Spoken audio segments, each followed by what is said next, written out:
There we go. I'm live. Hey, everybody. And welcome to Scotch and Smoke Rings, episode 400, 640 something. So glad to have you on the 45, 645. So glad to have you on the program today. I'm excited for today's broadcast because I'm betting that today's the day where we'll finally wrap up the plot to Mundown.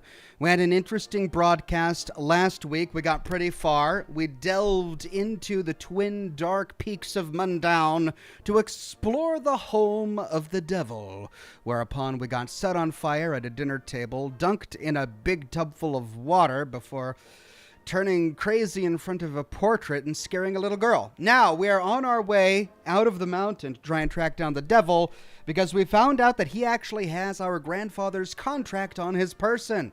And we've got to free our grandfather from his contract. That's the plan for today. If you're new to the broadcast, you don't know how Scotch and Smoke Rings works, the way this show works is I've got about an hour-long Q&A at the beginning of the program where you've got questions and I've got answers. Or at least I pretend I do. We smoke a little cigar, we drink a little scotch, have a good time, and then we dive into the game for a couple hours, about 2 hours. That's the plan for today. It's good to see everybody on Facebook today. Daniel, Jared, Cody, Toby, Matthew Ryan with a donation of stars. He says, hello, Ox from the Traveling Ryans. Sending stars from the new base of operations. Hey there to Matthew and his lovely wife, Jocelyn. So good to have you on the program. And I'm glad you've got that everything's working from the new base of operations. Daniel on Facebook with a donation of stars says, wish I could stay, but unfortunately I'm at work. But nonetheless, play on, sir, and I'll catch the replay later. No worries, Daniel. Good luck at work today. I'm glad you have a job that allows you to watch my broadcast even when you're at work. Then, of course, it's good to see everybody on YouTube, all of the members and the subscribers and the Patreon subscribers on YouTube today. Nick Barnhouse with a gold derby, No Name with a gold derby, Sarah with a gold derby, Cliff Sains, Julian Z with a gold derby, Spencer Slavin, Alt Grendel with a gold derby, John de Giambaradino, Craig Euler, Jocelyn Ryan, Edward J, Automatic Beats with a gold derby, Knight Paladin Eleanor, Richard Burke, Barry LeCount with a gold derby, Blood Wolf 282, Ian Chamberlain, Brandon Beltfed, Cliff Sains, Kit Cowling, and Kate with the first super chat of the day, saying, hey, Ox, perfect timing. Hey there, Kate. So good to have you on the broadcast today. It is indeed perfect timing. Just went live, and you haven't missed a thing. Jocelyn Ryan on YouTube with a super chat says, greetings, Oxhorn from the Traveling Ryans from our new base of operations. You guys got me a twofer. You're saying the same thing on Facebook and YouTube. Well, thank you. For the very lovely comment. I'm glad you're both here despite the new base of operations. And then Julian Z says, hi, Ox. So good to see you on the Scotch and Smoke Rings. Can't wait for more Mundown. It's been a fun game, but I'm excited to see what you pick next to play. Yeah, I feel the same way. I'm really glad I got to play Mundown, and I think I'm nearing the end here. It's a really unique gameplay, really unique look and feel to the game, and the story is a lot of fun, and I'm really glad that we got to play it. But yeah, I'm also looking forward to the next thing as well. No Name says, did you hear about the semicolon that broke the law? He was given 2 consecutive sentences.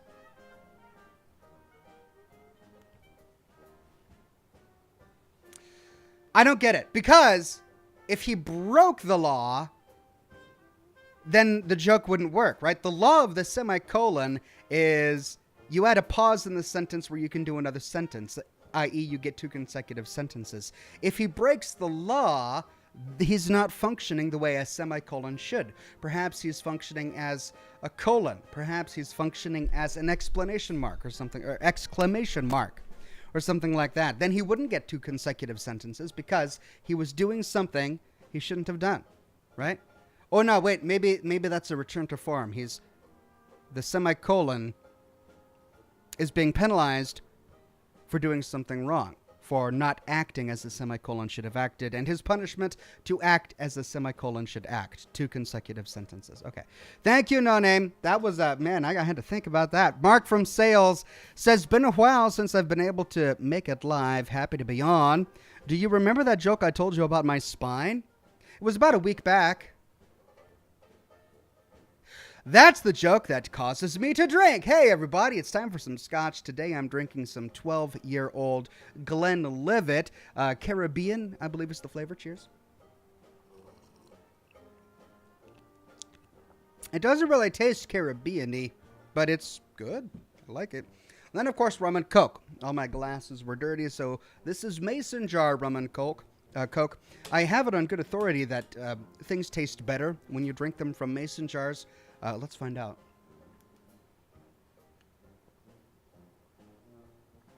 Oh, yeah. Way better. The mason jar glass is just different. It's good.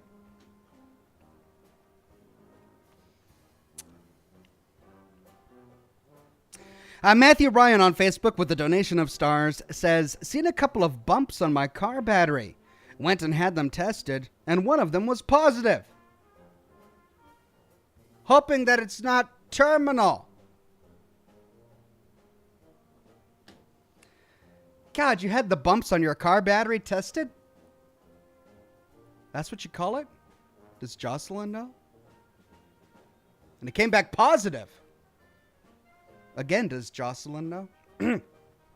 Thank you, Matthew. Jared says, I got my copy of Elden Ring and have to say I never experienced anything like it. I know it's a really unique game, isn't it? It's a whole lot of fun. You definitely feel at home if you've played any of the Dark Souls games in the past, but it's unique enough and open world enough to be really its own thing. Matthew Bryan says, with a donation of stars, in my defense, she was in a totally different room. I like how this works. You're both watching the exact same thing, but in completely different rooms of your new place. Everyone's different. Robin, with a donation of stars on Facebook, says, hi, all, playing Witcher, so tossing stars to my bestie. Aw, thank you, Robin. That's extremely kind. Toss a star to your bestie. Thank you for that one. And then, Alt Grendel on YouTube says, how do you cut the ocean in half with a seesaw?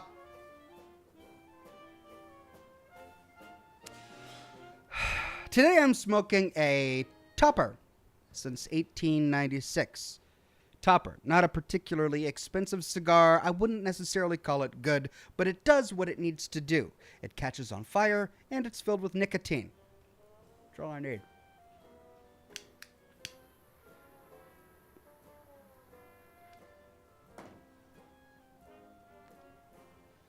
No Name says, a lot of people cry when they cut onions. The trick is not to form an emotional bond. You're cutting onions, you don't want to. Remember that Pixar short of the woman who had an anamorphic dumpling that she cherished until she became frustrated with it and ate it? Well, that was her problem. She formed an emotional bond. If you don't want to cry when cutting onions, don't form an emotional bond. I would just call that sage wisdom. Well, then I've got a retracted message from somebody who was a member for 35 months and a gold ox, but I can't read it because it has been retracted. Whomever you are, thank you so much. And then Jocelyn Ryan with Super Chat says, I knew, but the remainder of his positive battery bump is still shocking. You guys are the best. I always love when you guys come on the program. Thank you for that one, Jocelyn. Oh, God.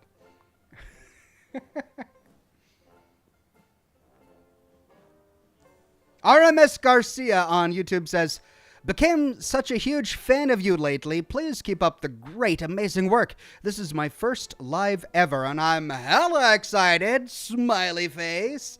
Thank you, Aramis Garcia. So good to have you on the program today. Yeah, I've been doing this broadcast for a very long time, and I got a lot of lore videos out there, but I know that people are stumbling upon me for the first time every single day. And to all of you newcomers, I am so glad you're here. Thank you.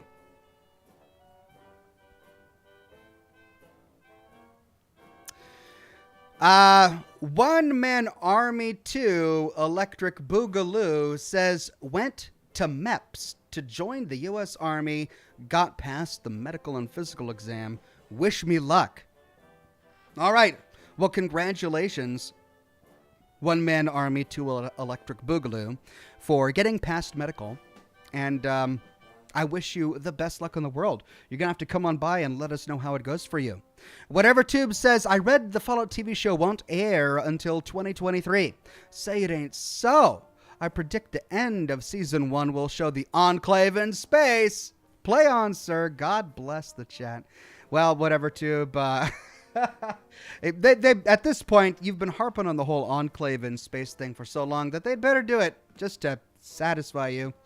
Yeah, we'll see. I'm really intrigued. Honestly, I'm not so sad that we are not going to see the Fallout TV show until 2023, because I want to make sure that they've got time to do it right?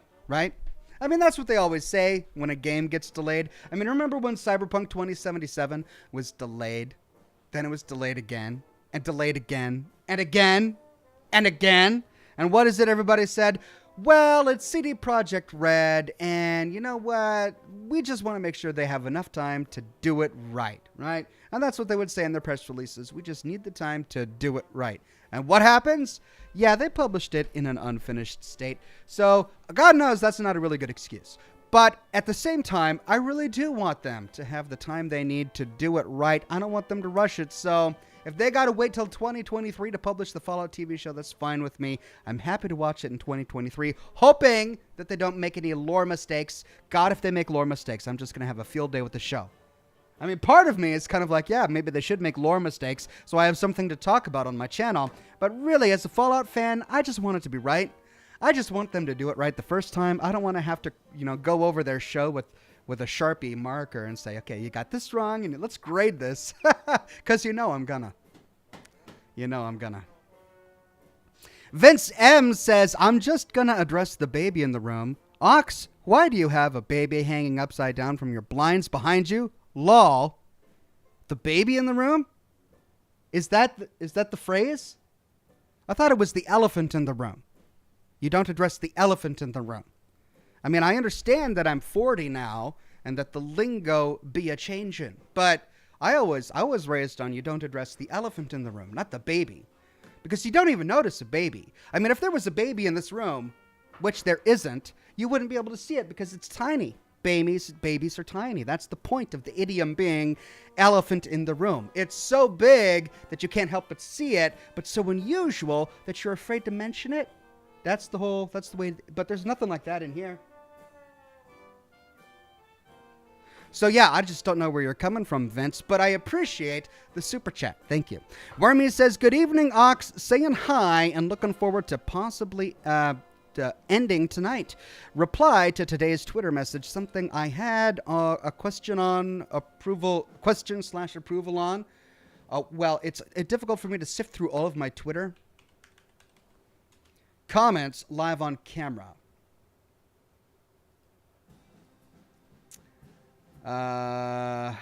And the problem is I don't know what your Twitter username is. I don't see a Wormy on Twitter, so I'm sorry, but I don't know what comment is yours, but you're welcome to ask again if you want. No Name says, if people say they just love the smell of books, I always want to pull them aside and ask, to be clear, do you know how reading works? Right, because you read a book and that's not how you read a book, with your nose. Though I have memories of the way books used to smell, and it is a fun smell. Libraries are nice. They smell good. Daniel on Facebook with the donation of stars says, so Ox, I caught you at the very end of your last show, but you missed my lovely personalized hand-wrapped dad joke I found just for you. Oh no, Daniel. Well, hopefully you brought it with you today. Today, he says, I learned that if you flip a canoe over, you can wear it as a hat because it's capsized. If you flip that canoe over, you can wear it as a hat because it has It is capsized. That's just a lovely... Was that handmade just for me? Oh, Daniel, you shouldn't have. Oh, really? You just shouldn't. But thank you, Daniel. That was great. Jared with a donation of stars says, do I hear a Fallout TV show rant in the near future? Lol. I mean, probably. I mean, the odds are that I'll find something finicky to rant about in the TV show. Probably. Jake Ben says, happy Thursday, Oxhorn. Hey there, Jake. So good to see you. Happy Thursday, my friend. Mark from Sales says, the real question about the TV show I have is what the Chinese power armor will look like. God, no, just, it's not. It's no. They can have the T-51 and they can stop there. I mean, the T-45 and T-60, sure. Maybe the XO-1 if they also have a conversation about whether they should call it advanced or not. But anything besides that, no. Rachel says, never shout into a colander. It strains your voice. Now,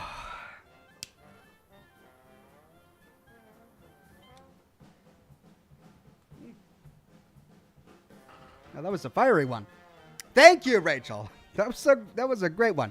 Sir Herb says, hey, Ox, haven't caught a live stream in some time, and I love your content.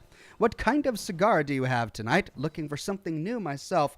Well, I'm trying a variety of things. The shop that I normally buy from was out of the mid-shelf cigars that I typically get. The La Auroras. This is what I typically get, but I only have a few left, so I'm trying to ration them. So I bought a box of cheapos just to get me through, and this is what they are. It's called the Topper, handmade.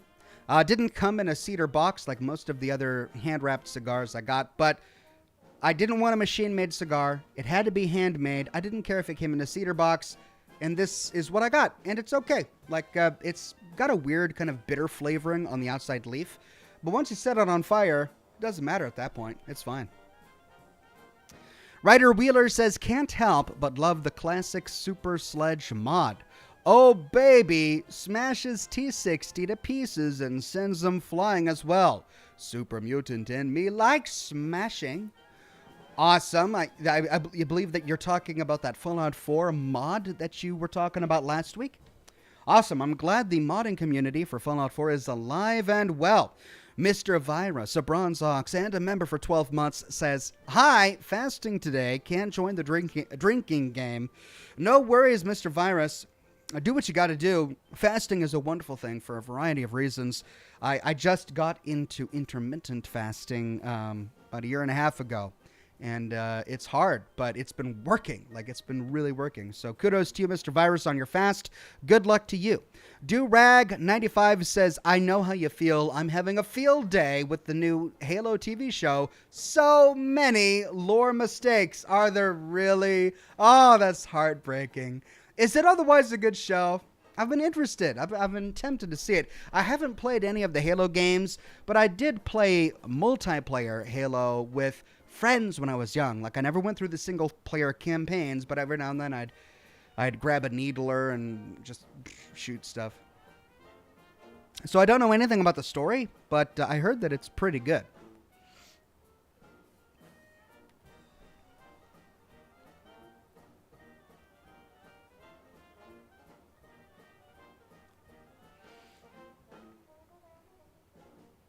Wayne Azing says, hey Ox, I recently picked up Weird West on PC and I can't put it down. I think it would be excellent for you in the channel. Much aloha, hardcore to the mega Weird West.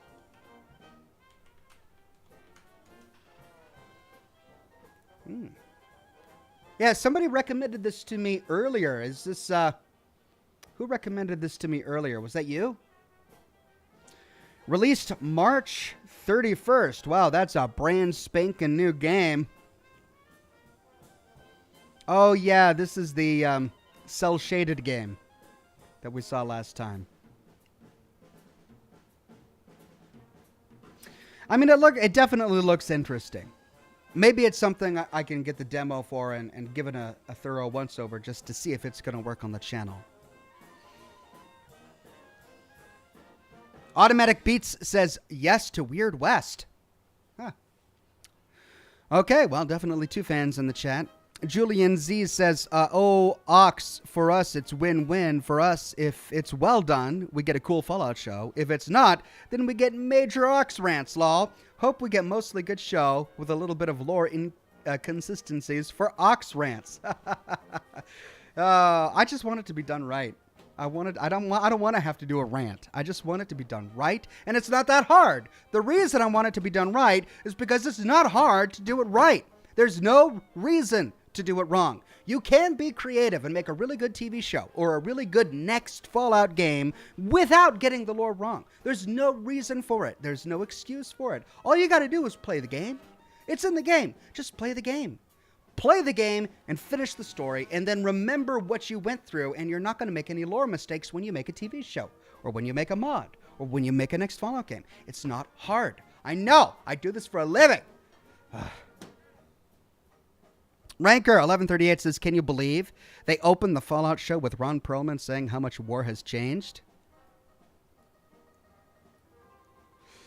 I mean, it would be really funny if they do that. But of course they won't. They'll open it by saying war never changes.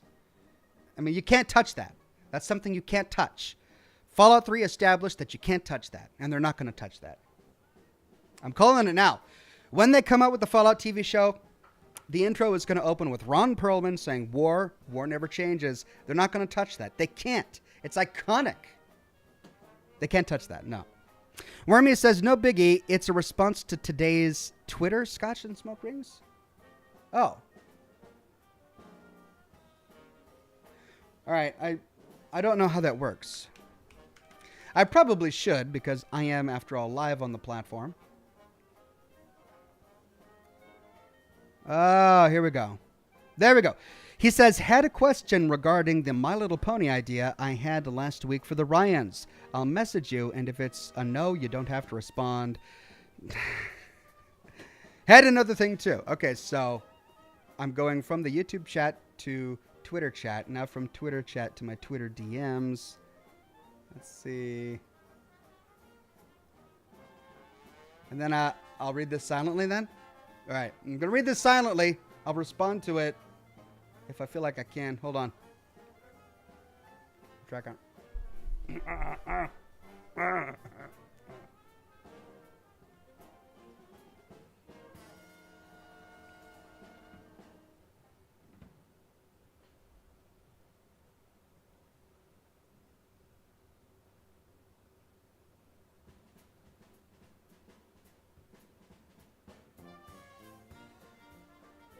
Well, thank you very much, Wormy, for the very kind message.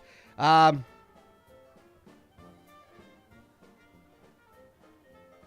answer to your first question is, yeah, sure. Why not? That sounds fun. The answer to your second question is, no, I'm all right. I'm doing okay. But thank you. All right. Then we've got Michael Yang says, who do you think is more human, synths or ghouls? Well, okay, are we talking feral ghouls or non-feral ghouls? I would say a non-feral ghoul is just as human as any other human because they're essentially humans who are immortal. With feral ghouls, they have lost their humanity, so I wouldn't call them human by any stretch of the imagination. Now a synth, it depends on the synth. Are we talking first or second gen? Then no, they're not human. Third gen, I mean, they're technically not human, but they are people. I would definitely make that distinction. I guess I wouldn't call them human, but they are persons, right? But a sentient non-feral ghoul is not only a person, but also human. Durag says, only watch if you're not gonna play the games. I hope that's not the case. Oh, you mean the Halo show? Does it have game spoilers in the Halo show? Okay. All right. So now I have to decide, do I play the games first and then watch the show? See, the nice thing about The Witcher is that it didn't spoil anything for the game. Well, I mean, I don't know, I guess. I've only played The Witcher 3, so I haven't played the other ones, but I don't believe there were any Witcher 3 spoilers in the Witcher series on Netflix. Yeah, I hope there are no spoilers in the Fallout series. That would be a bummer. Scotty P says, I'm afraid for the calendar. Its days are numbered. That's a good one, Scotty. Always a good one. Ryan2Gamer says, there's a new scary game out you should try called Closing Shift, where you're basically working at a coffee shop while you're being stalked by someone. Ooh, I don't know if I like those kind of games. That's too real.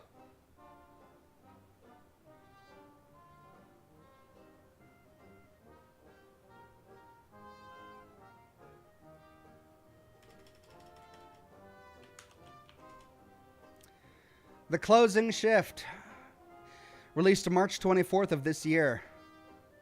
Very positive reviews. A Japanese horror game about a girl working at a coffee shop on the closing shift. And of course, it's nighttime and it's raining outside. Oh dear, this is going to creep me out, isn't it? What is this trailer? Oh, this trailer's going to put a jump scare in, isn't it? I know you can't see what I'm saying, but it's freaking me out. Just that's the trailer? What?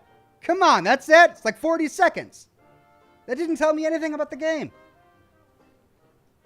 Well, you got me intrigued. You definitely got me intrigued. I like scary games that are so outlandish that, you know, it doesn't hit very close to home.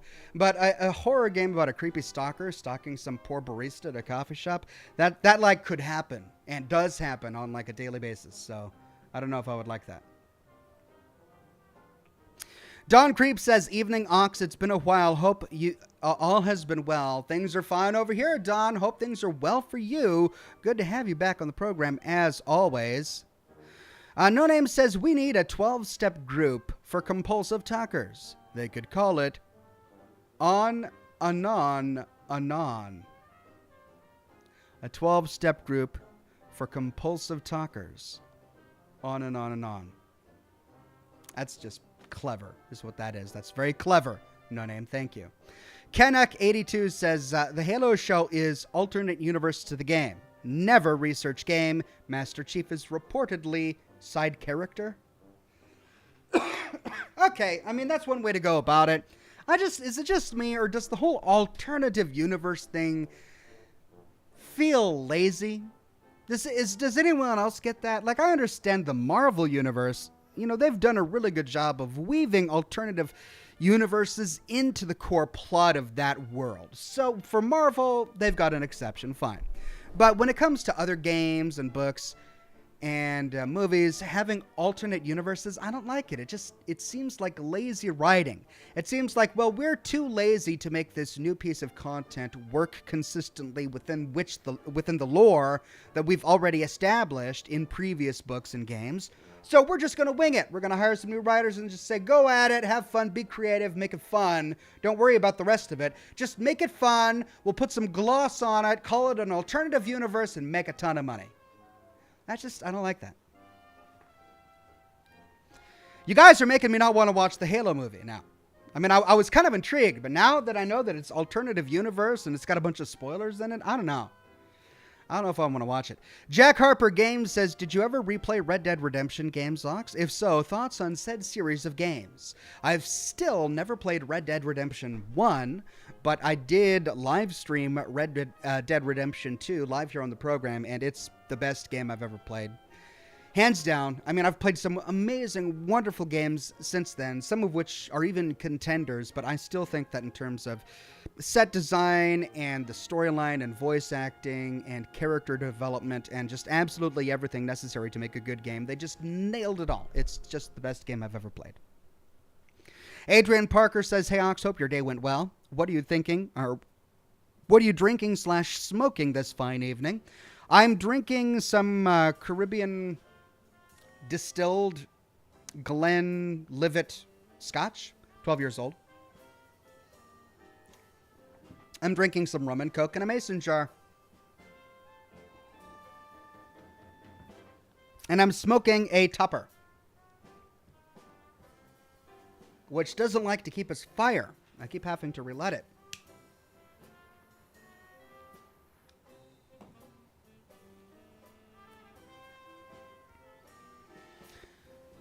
The Doomslayer says, Ave true to Kaiser. Thank you, the Doomslayer. Ave true to Kaiser, back at you. Rachel says, I want an Ox shirt that says, can't touch this. Lol. What? Have I said that? Is that something I say? Do I say can't touch this? I've got tap that ash. But can't touch this? Is that something I say, Rachel? Toxic Sean says, sorry, Oxhorn, we lost daylight savings here in Melbourne, and it's midday. Not going to be able to join for a while. Huge cry, my friend. Haha. Have a great show. Well, Toxic Sean, sorry about the time change issues, but the replays will be up there, my friend. Good luck to you. Glad you stopped by. Todd Anglin became a Bronze Ox. Thank you, Todd.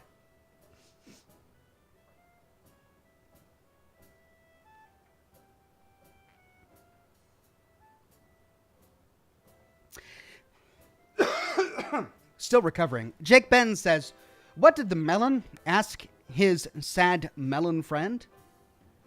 Why so melancholy, pal?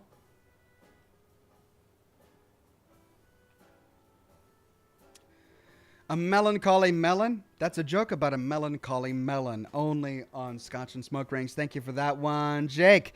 Robin says, I wanted to tell you, I almost finished your Metro series for Fallout 3, and I'm so impressed. It's my favorite of the Fallouts, and I hadn't seen a lot of the locations. Thank you so much. I love it. Oh, that's great. I'm so glad you enjoyed it. You know, the Metro series, or the Metro system in the Capital Wastelands fascinated me from the very first time I stepped foot into that world. It was the very first Fallout game I ever played, my first introduction to first-person RPGs. Really?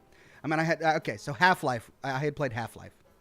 But aside from that, it was really my first introduction, and it just mesmerized me. And I always wanted to do a series on the Metro system just to uncover every nook and cranny, and I'm so glad I had that opportunity and that you guys came along for the ride. Sarah Rewalt on Facebook says, doing things right? That takes time and effort. Hollywood is quick and lazy. Expect the worst and be happy with mediocre, lol. I mean, yeah, but look, if I was a writer for the Fallout show and I wanted to do my research, I would just play through the games. Yeah, it would take time, especially if you got every item and you uncovered everything, but not that much time. I mean, if a TV show takes 2 years or so to make, as a writer for the TV show, I could get through every Fallout game in 3 months, right? If that was my job and I really wanted to make sure that I knew it all and I wanted to experience it firsthand, I could play through every Fallout game beginning to end in 3 months. That seems reasonable. Let's even throw tactics into that. We could throw tactics on top of that. We'll exclude Brotherhood of Steel, but we'll throw tactics on top of that, and you could play all of them in 3 months. That's going to give you the information you need to sit down and write a plot that's going to maintain the feel of the Fallout universe and isn't going to make any lore mistakes. So it's not hard. I mean, yeah, it takes time, but that's it. It's not really... I mean, I understand that time is money, and not everybody has all the time in the world. But if you're going to make a successful TV show for gamers who are familiar with the game, you got to play the game. That's not crazy. Is that crazy to say that? That if you want to make a show that gamers are going to appreciate, you should probably play the game first? Is that too outlandish? I don't think so. Kit Cowling on YouTube says, hi, Ox and chat. What did the Scarecrow preacher say to his congregation? Can I get a hey, man? Hallelujah.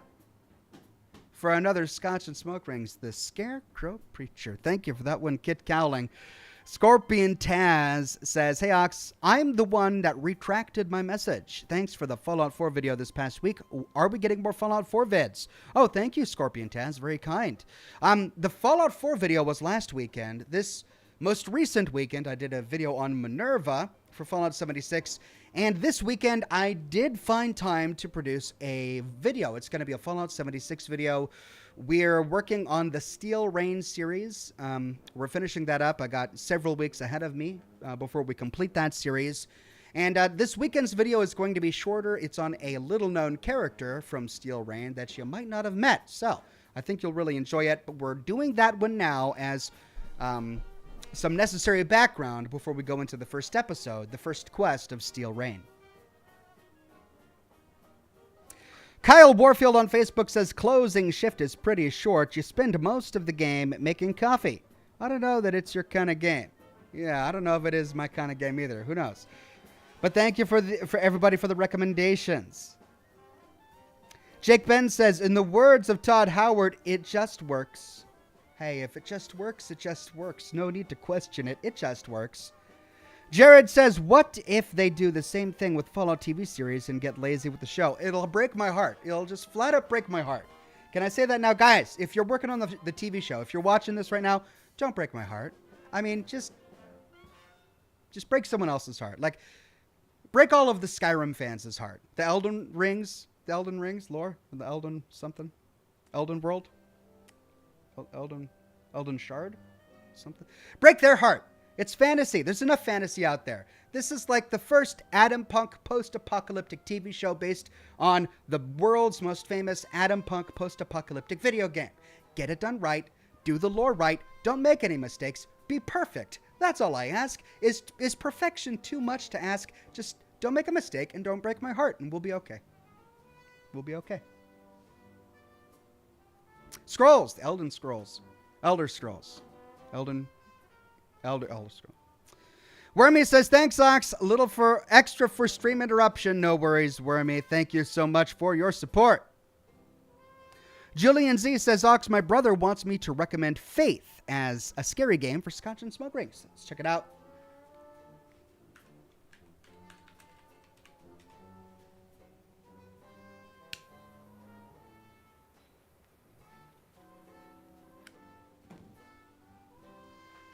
Faith, the Unholy Trinity on Steam. Oh, it's a pixel game. I mean, it looks interesting. It's an 8-bit game. Wow. I mean, I haven't streamed an... Oh, that's creepy as heck. What was that? Release date soon. It hasn't even released yet. Soon TM. Oh, come on, guys. Now, there's the Faith demo. We could download the demo. I mean, I have to admit, this looks really interesting to me. I did Poppy's Playtime, and we only had the demo available for that, or Chapter 1 available for that. So, who knows? Maybe. But thank you for the recommendation. Nick Butler on Facebook with a donation of stars says, hey, Ox, any games you recommend to play when sick?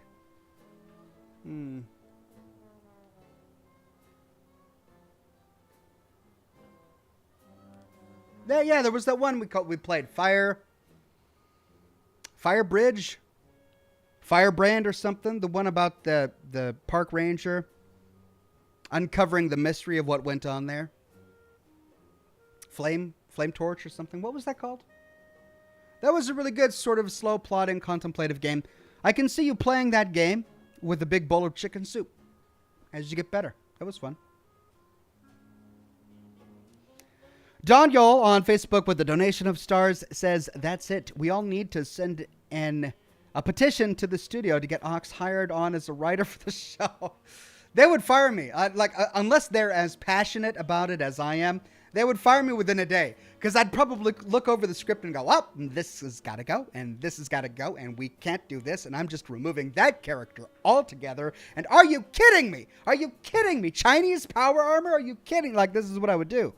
They'd fire me within a day. So I don't think I would last long at the writing desk of any TV show, to be perfectly honest. Jake Benz with a donation of stars says, if they're going to make the Fallout show, they should start it before the bombs fall, like how the games tell it. Well, I mean, the games take place after the bombs fall, and we only learned that the bombs have fallen in the first Fallout game due to the montage at the very beginning of the game. So, I don't think they necessarily have to start the game in the pre-apocalyptic America. What might be, I mean, they could definitely do that. That's how Fallout 4 started, so there's definitely precedent for that within the Fallout universe. But what I think might be even more interesting is if they just show us this post-apocalyptic world and they make it real and gritty so that we buy it and we believe it. And then they reveal the pre-apocalyptic America in snippets throughout the course of the show, maybe with flashbacks or maybe recorded newsreels. Or what if we uncover the past in the show the same way we uncover the past during the game, which is by reading terminals and listening to holotapes and, reading notes left behind. Now, of course, we can't sit down and hold a note up to the camera. That's not realistic. But finding old holotapes that they can plug in and play something, or finding old news recordings or something like that, or maybe an iBot floats by and plays a pre-war commercial, we can sort of get the sense and feel for what the pre-war world was like in that way, through absorbing it in this post-apocalyptic setting. I think that might actually be much more compelling than just straight up having the first episode take place before the bombs drop. Jake Benz on Facebook with a donation of stars says, I'll cry if they turn Hancock into a comedic character. So again, this is a Fallout TV show. It's not Fallout 4, the TV show, right? We don't know what it's going to be about. We don't know if it's going to be the plot of Fallout 4. I doubt it is. We don't know if it's going to be its own plot. I think that's much more likely. I think what's more likely is that they're going to create their own new story set in the Fallout universe, using all of the background and the lore as established by the games, maybe some of the existing factions. I mean, if I'm honest, we're probably going to see the Brotherhood of Steel. I really don't want to see the Brotherhood of Steel, but I mean, I could forgive them that. It's a Fallout show. It's going to be hard to do the Fallout show without showing us the Brotherhood of Steel. But if they show us the Brotherhood of Steel, I want to see a Brotherhood of Steel chapter in a location that we haven't seen in any of the games. I want almost everything, as much as possible in the show, to be new, to expound upon the universe, not retread old ground. And I just like it when the games retread already trodden ground as sort of a wink and a nod to players who've been playing for a long time. Sometimes that's cute and funny, but I'm more interested in seeing more of this world, and we can only see more of the world if they actually create more of it, if they're creative with their imaginations and they put us into new places and we meet new factions and we get to see new characters, right? And we get to explore new technology, not seeing the Brotherhood of Steel in every single Fallout game. I'm kind of done with that. I'm ready for that to no longer be a thing. Sarah says, with a donation of stars on Facebook, says, after your heart breaks with the Fallout show, you might as well watch Ring of Power afterwards to add some fuel to the fire. I'm not that pessimistic. You guys are predicting that the Fallout show is going to break my heart, and I have some hope. It may be naive and misplaced, but doggone it, I've got some hope.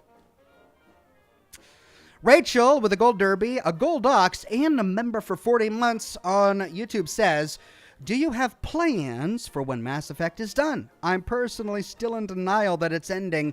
Best lore in some time. Also obligatory lobbying for Wasteland 3 DLC. I haven't made a decision. To answer your question, I'm not sure. I'm going to be sad when Mass Effect ends because it's going to be ending soon. But when it does, never fear, I will find something compelling to replace it. Maybe it'll be the Wasteland 3 DLC, if enough people are interested in that. Freddie Simmons says, you said sentient. I think what you really meant was sapient, because even wild and domestic animals have sentience. I agree. I did mean sapient. However, I don't even necessarily think that feral ghouls are sentient in any reasonable sense. Like if there's no external stimuli around them, they stand in one place, doing nothing. Sometimes for decades or hundreds of years. They only leap into action at the scent of food. Any external stimuli, and suddenly they act on instinct. So does that mean they're sentient? Are they really, when they're just sort of predictably reactionary to the smell of food? I don't know.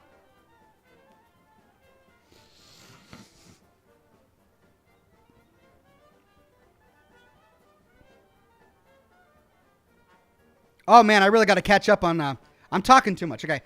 The Doomslayer with a super chat. Thank you, the Doomslayer. Julian Z says, Ox, you say it's way to get the Fallout TV show right. So I'm wondering how you do video game mechanics to TV show. Do you change it or do you stick to how it works in the game? Things like VATS and the Pip-Boy inventory. No, I don't mean to make the show a carbon copy of the game. That's not what I mean at all. I understand that a game has to have game mechanics. Otherwise, you're watching cinema and you're not actually interacting with the world and playing the game. And I fully embrace that. I get that the Pip-Boy is used to manage your inventory in the game, and it's not going to be a magic repository of everything you come upon in a movie, right? So I understand that difference there. The thing is, if they ever, like, I don't want something that's just a game mechanic to appear in the show unless it actually has a purpose. If the Pip-Boy shouldn't just be shown off so that all of the gamers watching go, oh, it's the Pip-Boy. I saw that in Fallout 4. Isn't that cool? No. If they're going to use the Pip-Boy, I don't need a long and lengthy explanation about how it manages inventory just to satisfy my lore nerd. I want it to be used in an appropriate circumstance for the story. If people are in a vault, they should be wearing a Pip-Boy. They don't have to go and show it off and say, yes, I'm wearing a Pip-Boy. They should just be wearing it like they wear a watch, because it's going to be as inconsequential as a watch in that universe, right? If it's ever used by a post-apocalyptic survivor in the show, it should be used as a tool, not as a trophy or a showpiece or, a neat gadget, because in that universe, it's just a tool. That's all it is. And it's not magic, and I don't want to see it used as magic. Gwendolyn says, no alternative universes, better stay away from Gundam, lol. All right, I'll take your advice, and I'll keep a clear distance from Gundam. Whatever Tube says, thank God you verified... Pardon me. Thank God you verified you talked the writers of the Fallout show to keep Ron Perlman's intro from the games. I also want a can't touch this shirt. I did not say that. I am being very clear right now. I have had absolutely no interaction with anybody working on the Fallout show. I'm being as clear as I can possibly be. I am not involved. But if they're going to have Ron Perlman say war never changes, he should say war never changes, and that's it. Like, he can go on to introduce the show with like a script after that, but you can't change that sentence. The tagline for the movie should be war never changes. On every single poster we see, what's it going to say? Is it going to say Fallout, a post-nuclear game where you can wear a tight vault suit? No, it's going to say war never changes. That's going to be the tagline. It's been the tagline. It's worked. They've got to continue with that. I say movie poster, but it's a TV series, so whatever. Rachel says, war never changes. They can't touch that. Oh, that's why Whatever Tube says, I also want a can't touch this shirt. I see. That's where I said it. All right. It's all coming back to me. Tyler Cardamona says, hi, Ox. Just stopped in to say hi to you in the chat. Where can I find a Gauss rifle in Fallout 4 without the Brotherhood being there?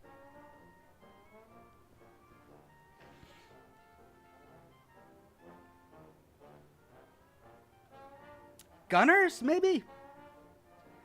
Why do I keep on thinking GNR Plaza? Part of me thinks, because that's the Creation Club creation. If you install the Creation Club creation, you can find a Gauss rifle prototype at GNR Plaza.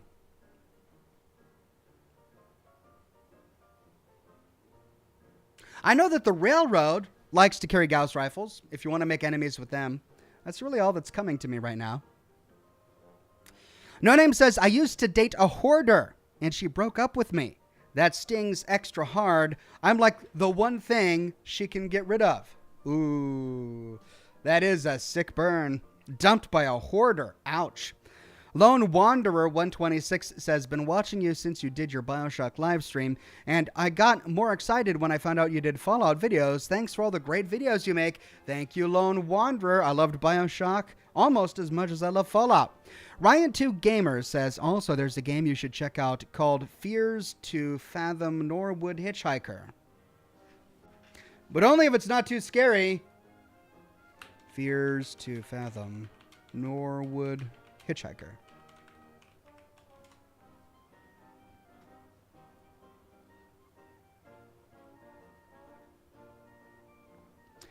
Released January of this year. Sounds interesting. I might have to check it out later. Thank you for that one.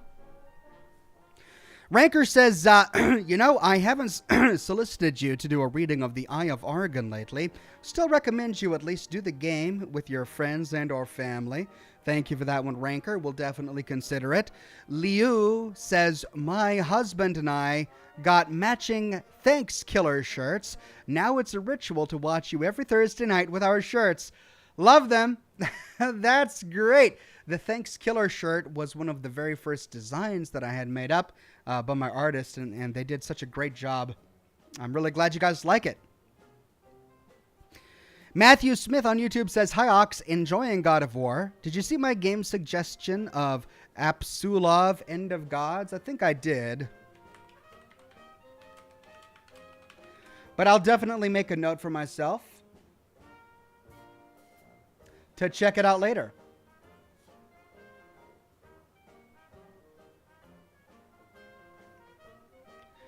Brandon Beltfed says, what do you call nuts on a wall? Walnuts. What do you call nuts on a chest? Chestnuts. What do you call nuts on a chin? Something vulgar in a mouth. Cheers! Oh, that's great. I'm so glad we got that one taken care of. Wonderful. Thank you, Brandon Beltfed. The one and only Fishhead says, hey, Ox, just to give you thanks. After seeing your first Days Gone episode, I decided to buy, and now I platinumed it. Well, congratulations. Firewatch. Thank you, everybody. It was Firewatch. That's the game that I would recommend somebody play if they are sick. Firewatch.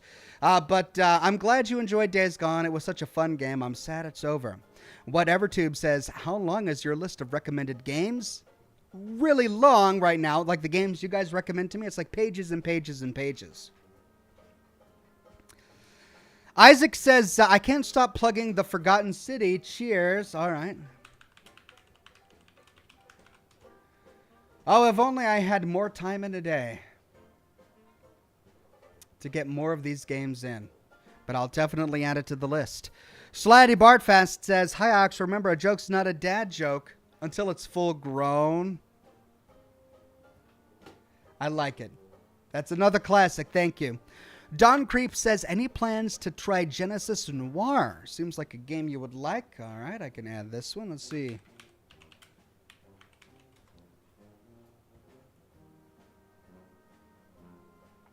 Ooh. Yeah, I can tell that this is a game I would like just by the style of the graphics. Looks good. I'll have to try it out. Vault Tech Spy says, but Ox, the show needs someone to balance the continuity so fans like us can get more than one season. And thank you for all of the years of entertainment. Thank you, Vault Tech Spy. I appreciate it. If they ever approach me, I'd be glad to work with them. But they haven't, to be clear. They have never talked with me about the show ever.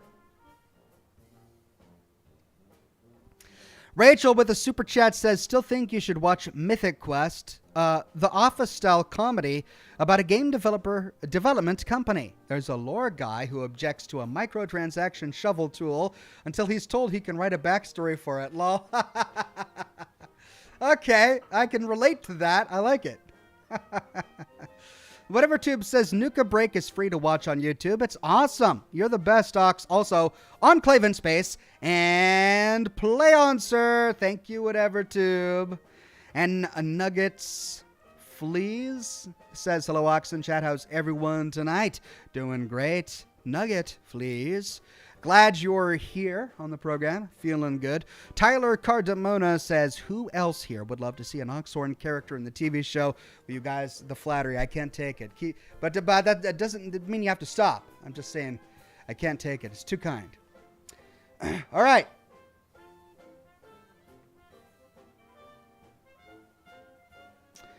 Kyle Warfield on Facebook says, Resident Evil live-action movies always break my heart.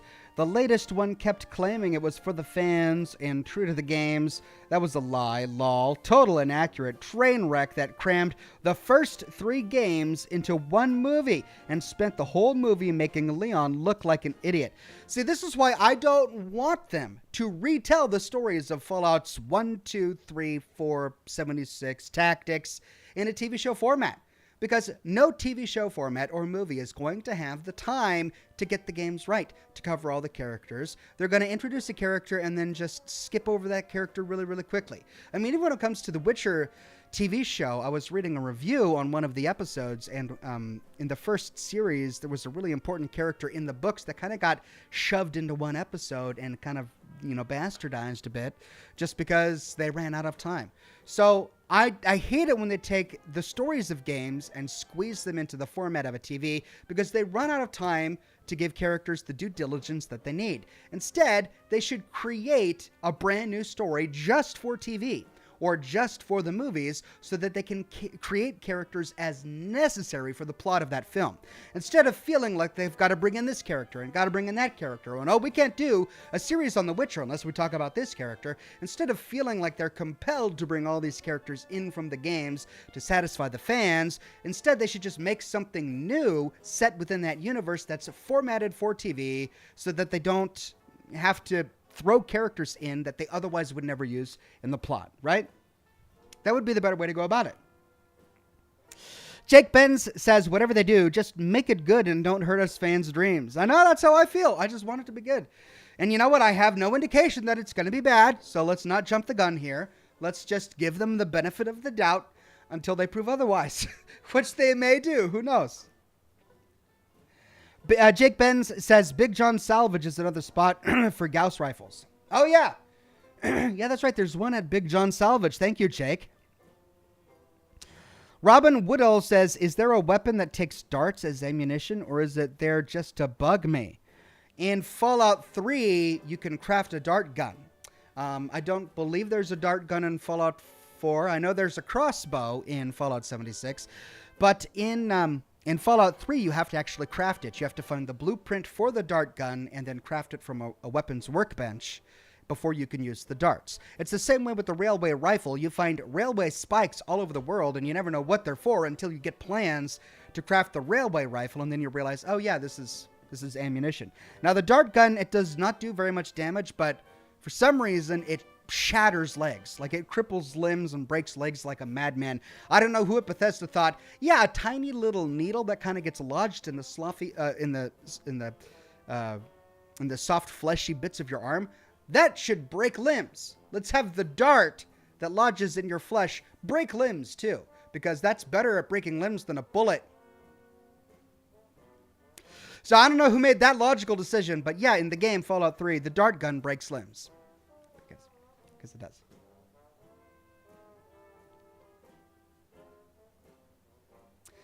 Robin then says, with a donation of stars on Facebook, I didn't even know that there were so many games in the world till people started asking you to play them. I know, right?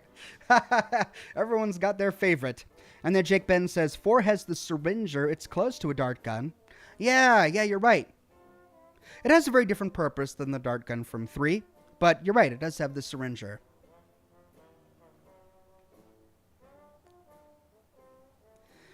Michael Mosky, a member for 20 months and a Silver Ox, says, any chance you would play Black Mesa, the Half-Life remaster?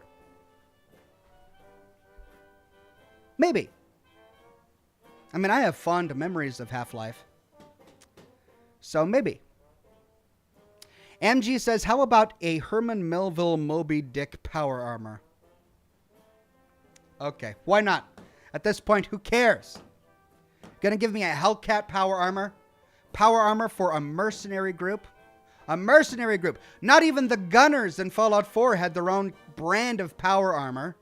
Did Talon Company have their own manufactured steel power armor? No. But the Hellcats, who appear in one DLC, one half of a DLC for Fallout 76, whom we encounter only in interior cells briefly during the plot, the Hellcats, they get their own power armor? And it's completely different from every other power armor henceforth, or before we known to gamers? How? Explain that to me. Where did the Hellcats craft their power armor? Who made it? Who drew up the blueprints for it? Who molded it? What plant manufactured it? They don't explain any of that. It's just a badass suit of power armor that looks nothing like any other suit of power armor that we've ever known in the universe. It barely looks like it fits in the universe. It doesn't look anything like the T-45 or the T-51. It doesn't look atom punk. It doesn't look like it's got the skull shape like from Fallout 3. It just looks weird. I mean, it looks cool, but it's weird. Hellcat power armor? Might as well. They don't even care at this point. Dolphin power armor, Chinese communist power armor, Hellcat mercenary power armor. Why not get some Moby Dick power armor? I don't even care either. If they don't care, I don't care. Whatever Tube says Westworld was pretty good, so we can be sure Fallout will be good too. They even had synths in Westworld. That was the whole show. Yeah, which makes me worry that they are going to make it Fallout 4, the TV show, and I hope that's not the case. Maybe it's set in Boston after the events of Fallout 4, so at least we get some of the Institute there. Who knows? I wonder. Rachel says, put Ox in charge of the show. He'd be the Peter Jackson of Fallout. You're too kind. And then Nicholas Cohen says, hi, Ox. Check out Weird West, a new game on Steam. Another recommendation for Weird West in the chat. Maybe I'll have to check it out. A lot of people saying that I should do it. Robin says, time. Yeah, it's time. I need to dive into the game. And then Jake Ben says, at least the Raider armor looks modestly crafted to fit the lore. Yeah, like, I get Raider power armor. They explain it. You've got a power armor frame. Fine.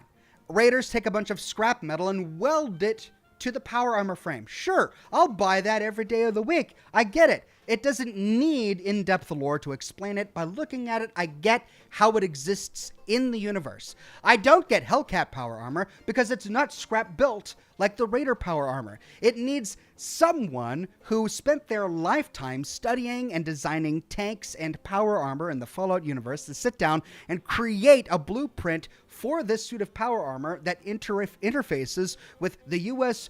American military power armor frame. How does a Hellcat mercenary band have that? First of all, who's going to design it? And secondly, how do they gain access to a facility that's going to manufacture it? The only way they can explain it is if it's not really the Hellcat power armor, but maybe it was another experimental power armor being designed by some other branch of the military, maybe the National Guard, and it was just never announced publicly, and there was only one or two suits that were ever created as a prototype, and the Hellcats, as a mercenary band, just happened to stumble upon this facility and find one of these suits. Okay, you can do that all day. Fine. That might work, but then we would only have one or two suits, not an entire production line of suits, and with the Hellcat, it's like they've got... You guys are doing it. Okay, I got to get to the show. Sorry. Right, Weird West. Everyone wants me to play Weird West. Definitely going to have to give it my attention here in a bit. Thank you for that. But we need to get into Mundown. Jake Ben says the Ultrasight power armor was a goodish idea. No, again, I've got a problem with the Ultrasight power armor. Like, they didn't explain it well enough. We complete the Brotherhood of Steel quest in Fallout 76, and they just drop a full suit of Ultrasight power armor in our inventory. They just plunk it on in there.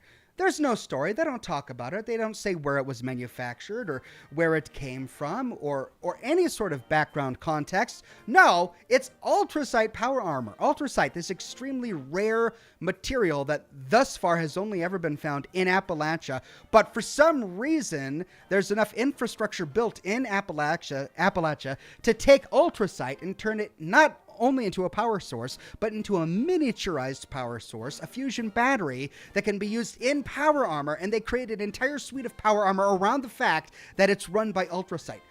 Okay, but they don't provide any of that. We don't get to explore an Ultrasight power armor manufacturing plant. We don't get to explore any sort of lore establishing why Ultrasight power armor needed to be produced, rather than, just using Ultrasight to replace fusion cores for existing power armor, right? Why invent an entirely new type of power armor just for Ultrasight? You did it again. Scotty P says, I'm throwing my vote behind you playing Deus Ex Human Revolution in the future. Great game, not like the original. Thank you, Scotty P. That's the second time I've had that recommended. Recently, I'm going to have to check it out. Tristan Fleet became a Gold Ox. Thank you so much, Tristan. I know the Ultrasight Power Armor looks really cool, but there's no lore excuse for it. It should not exist in the universe. You know what I do like? Excavator. I like the Excavator Power Armor. Why? Because they took the time to explain it. It wasn't power armor designed for the United States military. It was power armor designed for miners to use underground to dig for mine. We've got the schematics for it. We've got the lab where it was produced. We have a lore explanation for it. I've got no problem with Excavator Power Armor. That's great. But Ultrasight? You're just going to drop it in my inventory after completing a quest without explaining its existence in the universe? Really? That's how you finish the Brotherhood questline in the primary plot for Fallout 76. Fine. Oh, and what do you do at the very end of... I'm not going to spoil it for people who haven't watched my Steel Rain series yet. Sarah says, Ox, your blood pressure, drink. Thank you, Sarah. I'm glad someone's looking out for my health by recommending I drink rum. Cheers!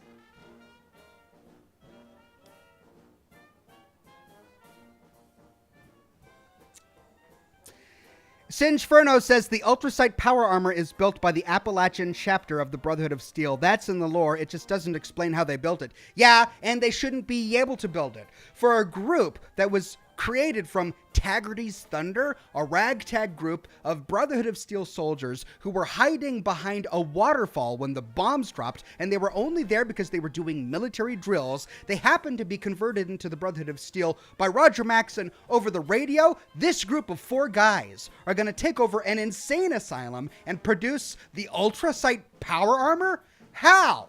That just makes it worse. That makes an explanation that doesn't explain the infrastructure necessary for making that suit of power armor. Weird Beard says, breathe, Ox, you're going to pass out. If I do, it'll make for good YouTube. I'll be live on camera. MG says, I didn't mean to get you angry. Sorry, dude. Lol. I'm not angry at all. Like, I'm not angry. See, I'm smiling. This is a smile. I'm passionate. That's all. Whatever Tube says, Ox, I missed it. Can you explain all of that again, please? No, I don't think I have it in me. That was a one-time thing. Like, parts of, I've got these ideas for videos that I'm going to do. Like, I've got this idea for a power armor rant. I'm just going to go do a power armor rant video. But then I never make it. And then I end up talking about it on camera. And that's it. Like, that's the closure I needed, right? You guys are my therapist. I just need to rant about this to my therapist. And that's it. I don't need to write a book about it. I don't need to do a video about it. I'm done. I can't reproduce it. That rant is over. I'm good. I'm not going to do a lore video on it. Let's just get to the game. Jake Ben says mole miners had more lore. Yeah. They put more lore behind the mole miner than they did the Ultrasight Power Armor. Tristan Fleet says, love your lore videos. At the end of every one, I think we'll Detective Ox. You've solved another mystery. Thank you, Tristan Fleet. Okay, we need to get to the game before I go absolutely crazy. Sorry about that, everybody. Let's see. Where were we? Mundown. All right, let's go turn off the lights.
Jake Benz on Facebook says, last time I mentioned power armor, but Oxhorn brand power armor, please. Lol.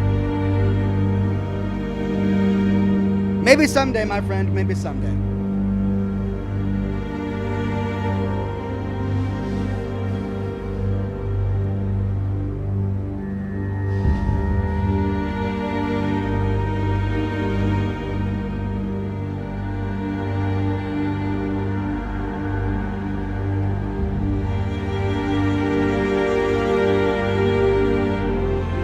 Okay.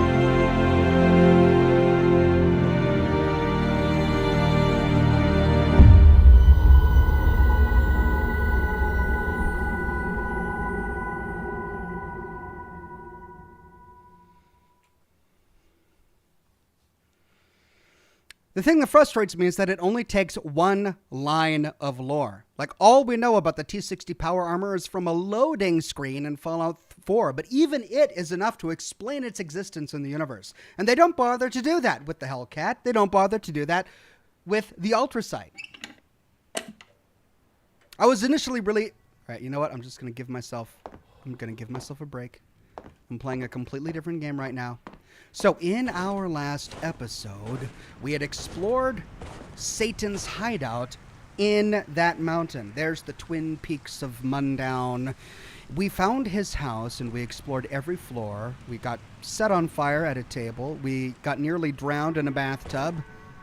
And now we discover that Satan has the contract on his body. And we need to go get it back.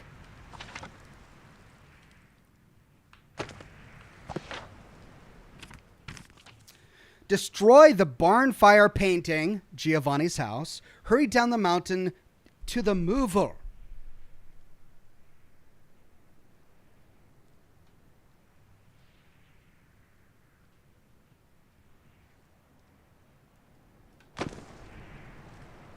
And it looks like the soldiers are back.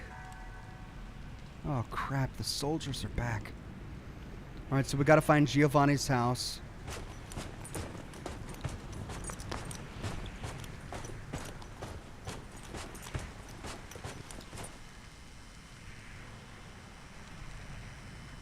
And it looks like we're missing a coffee, too. I need one more coffee.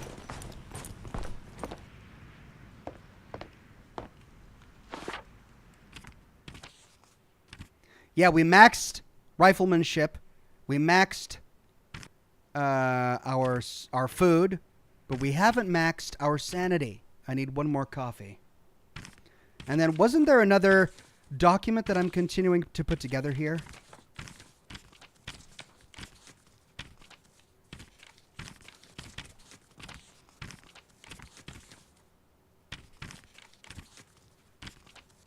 This. I've got one more piece to this. Remember that house? We needed to find the pieces to get inside of it. I remember finding one piece. Is it still in my inventory? Did I find the other piece? Toilet paper, crystal, lantern. I could have sworn I found another piece. All right, well, the big question is, do we walk all the way down or take this down?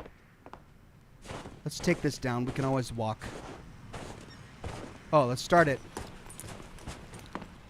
Oh no, why is it not working?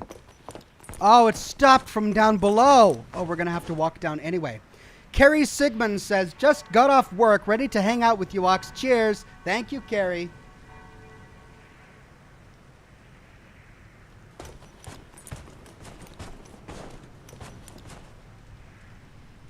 Okay, yeah, I know I could take the sled, but I hate the way it handles.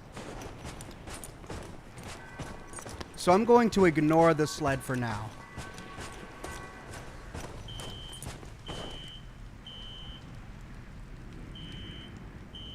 What's that?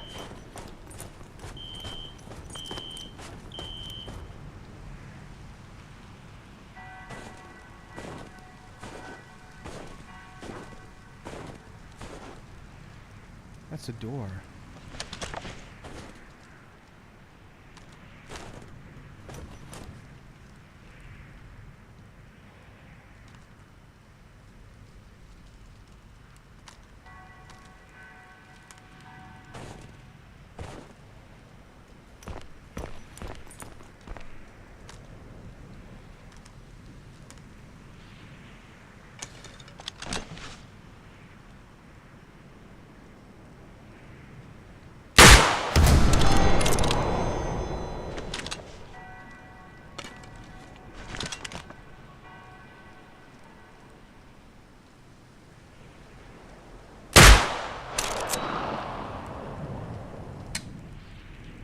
Doggone it.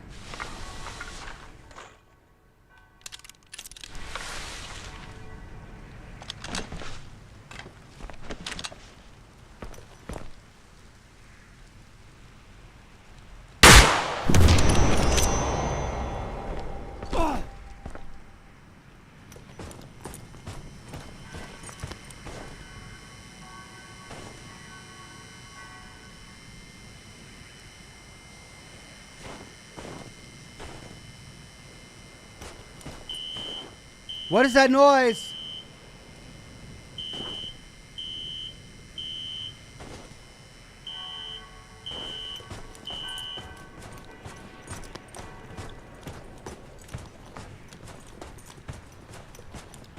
Alright, I'm really curious about these boxes. They have doors in them, but we can't open them.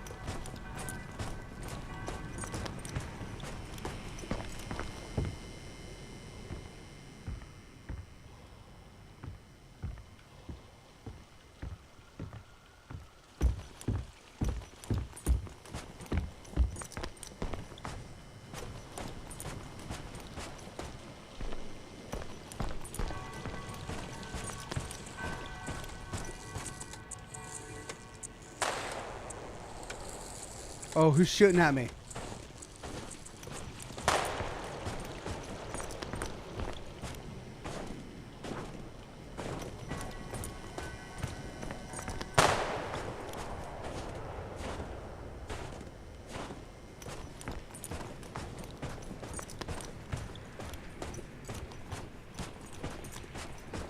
Mr. Virus on YouTube says you can raise sanity by wearing Chinese power armor. Of course I can. Thank you.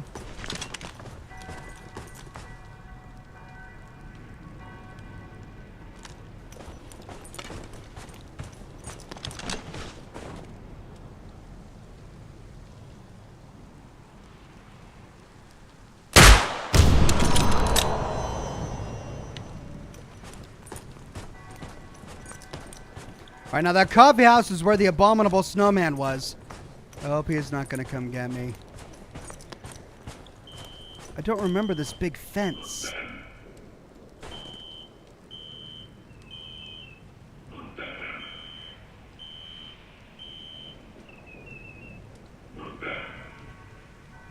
And I don't remember these little guard houses. This is all changed.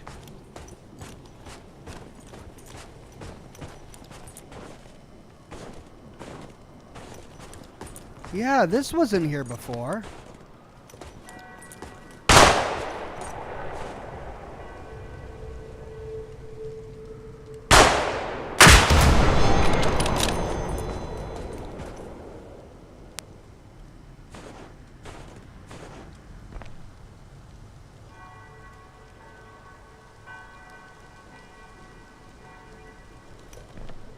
I need more ammo. I'm running low. Can't believe I can't pick up ammo on their corpses. Alright, well, we know that there's a way to get to a fence through here. Just as long as the abominable snowman isn't here. He was here last time, but remember he called down an avalanche on top of us. Yeah, and all of these lights? Something has changed.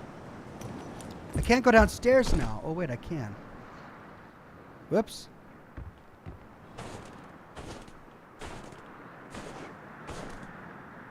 I guess I'm supposed to be using the sled because of all the snipers. But instead, I chose to just shoot them all.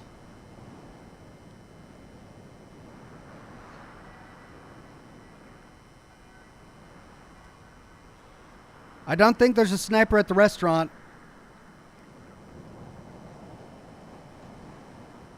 I want to make sure I got all of the loot. Let's risk it.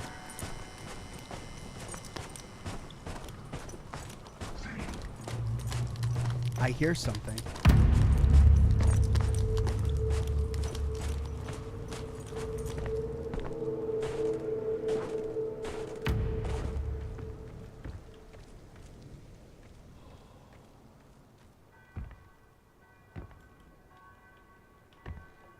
It's just one coffee that I need. I heard something as I was running through there. It sounded like a voice. Did you hear that?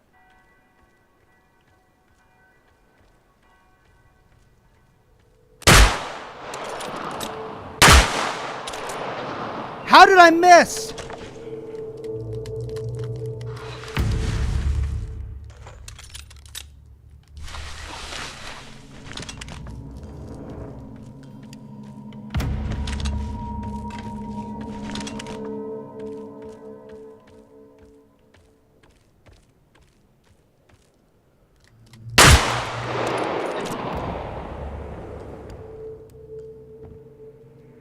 How did I miss twice? Those were two good hits.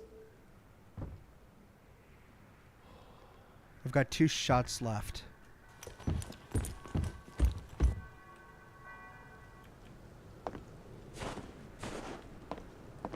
All right, so the cooking station was here at the restaurant. If there is coffee, it's going to be down here. Julian Z says, Ox, I guess it really is that hard to build a power armor? I mean, the player could craft parts at a power armor station from plans. Is it that much of a leap that someone could look at plans, learn what power armor is, and modify the base concept enough to make a brand new suit of power armor? I mean, they're just parts you put on a frame. The problem, look, I understand I'm pausing my game to have this lengthy discussion, but it's important. This is important, all right? I'm going to light a new cigar for this. You're going to remember this conversation for generations. You'll recount it to your children.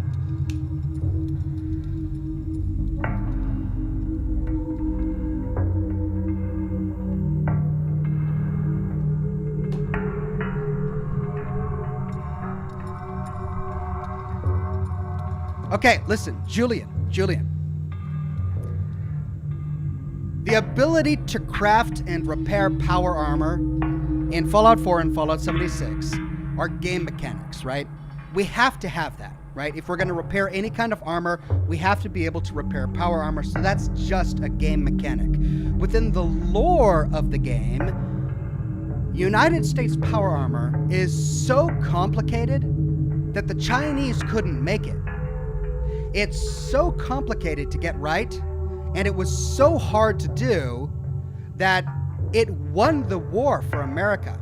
It was the use of power armor by America that allowed them to retake Anchorage. Despite all of the other Chinese technologies, the Haguai suits, the bombers, the floating tanks, all of the stuff that we saw during Operation Anchorage, despite all of that, it was the power armor, the T-51 power armor during Operation Anchorage, and then the T-45 and T-60 that was deployed domestically immediately afterwards, that allowed us to win the war and keep peace domestically. Chinese would have met us with China would have met us with power armor on the battlefield had they known how to make it. So if it really was within the lore of the game, so easy to make a piece of power armor that all you needed was a little bit of scrap metal and some wonder glue, and smack bam, you could make yourself a new chest piece. If it was really that easy within the lore of the game, then China would never have lost the war. They would have found one suit of American power armor, easily deduced that they can use wonder glue and a little bit of mole rat hide to piece together a piece of power armor, and they would have mass-produced it. But they couldn't. Just like we couldn't replicate the Chinese stealth suit technology. We used that technology to make the stealth boy, but we couldn't actually replicate that technology. It was too complex. Right? So the world ends via nuclear apocalypse, and all of the knowledge to craft power armor dies with the world, right? And so now we've got all of these factions popping up that are able to suddenly create the very kind of power armor that was so complicated that it won a global nuclear war because the other side couldn't figure it out.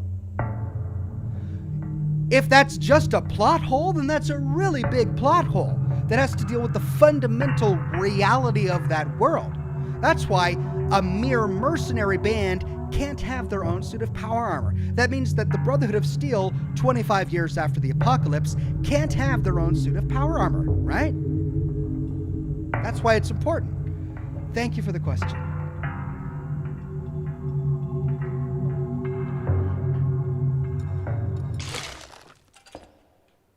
Coffee.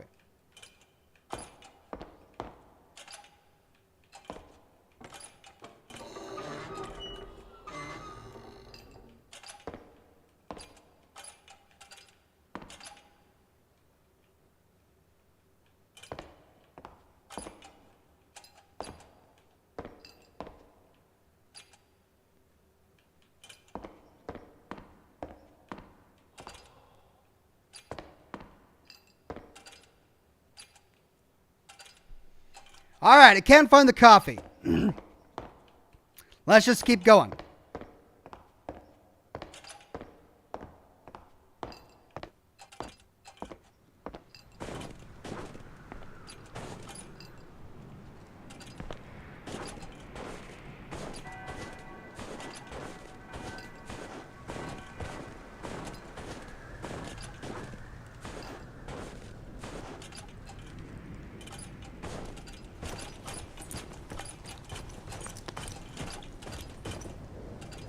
Julian Z says, sorry everyone for the game interruption. Didn't think it would go that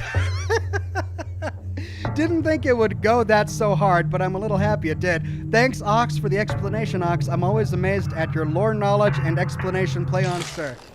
Oh, thank you for the questions, Julian. I mean, the secret is that I enjoy it. What is that sound?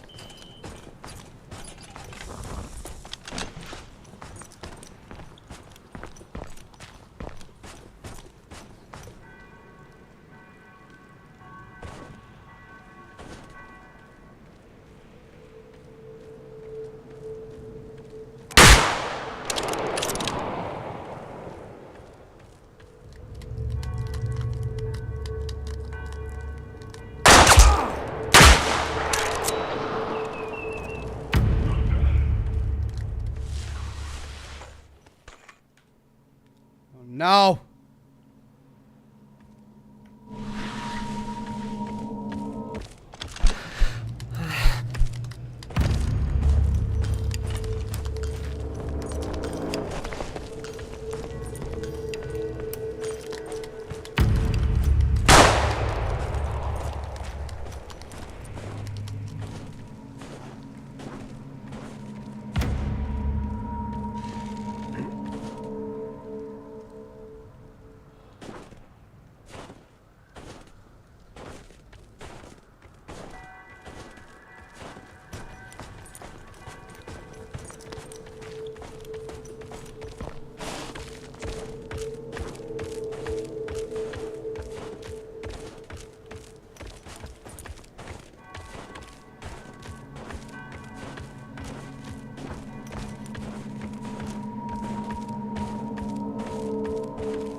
Why can't I go faster?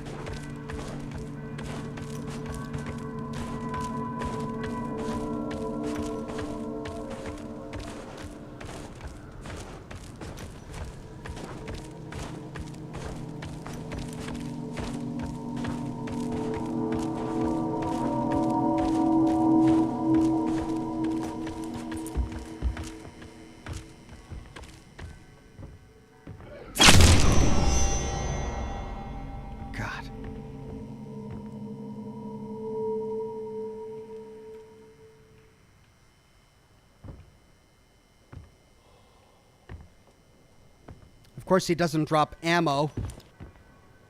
He should drop ammo. It's not fair.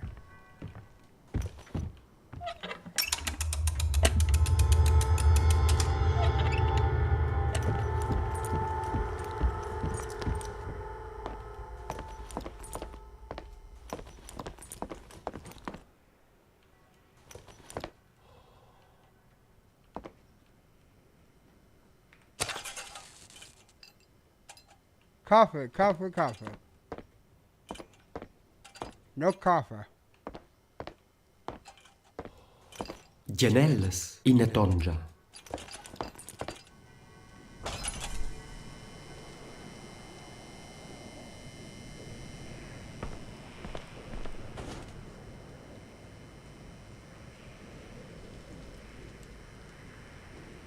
That light is blinking. Why is that light blinking? That's my moval. It's being guarded. All right, the painter's house is right over there. Did I explore everything on this end?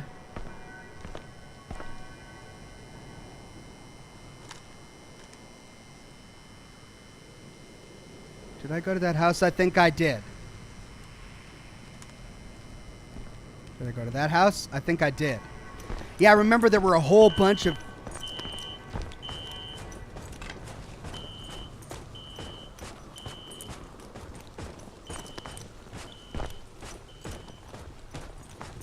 Yeah, there were a whole bunch of enemies. Well, how did you get destroyed, buddy?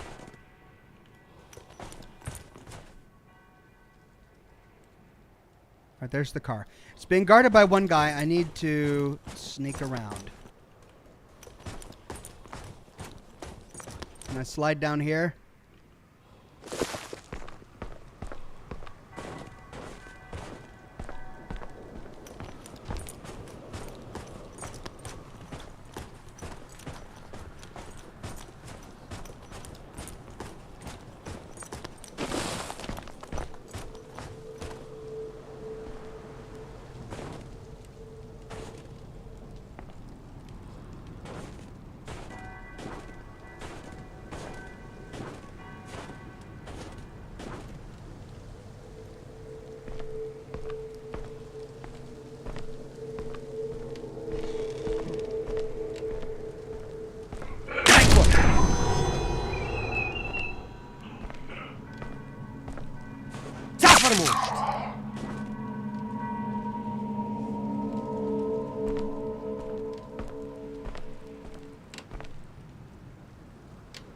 My stick is broke.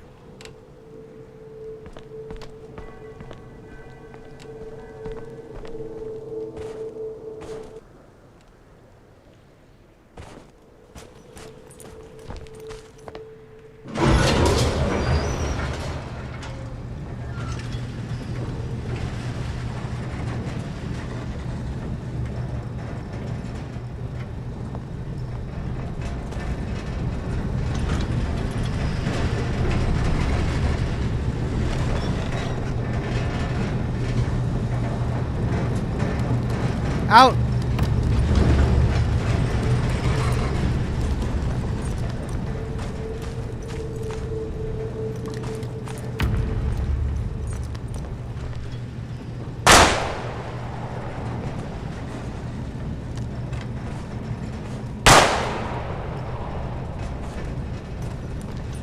He's shooting at the snowman!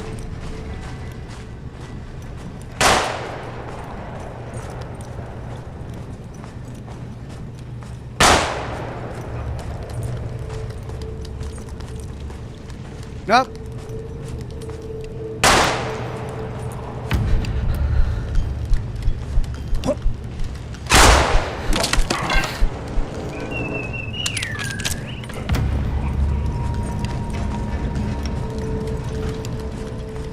I need a new pitchfork. It's almost broken. Or it did break.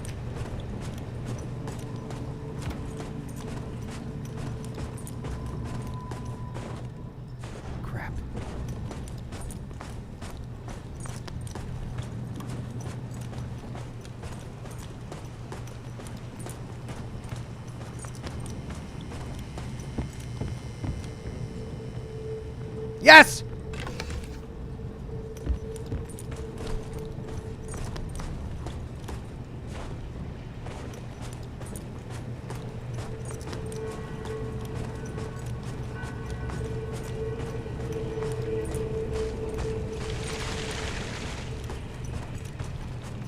Get back here, you schmuck.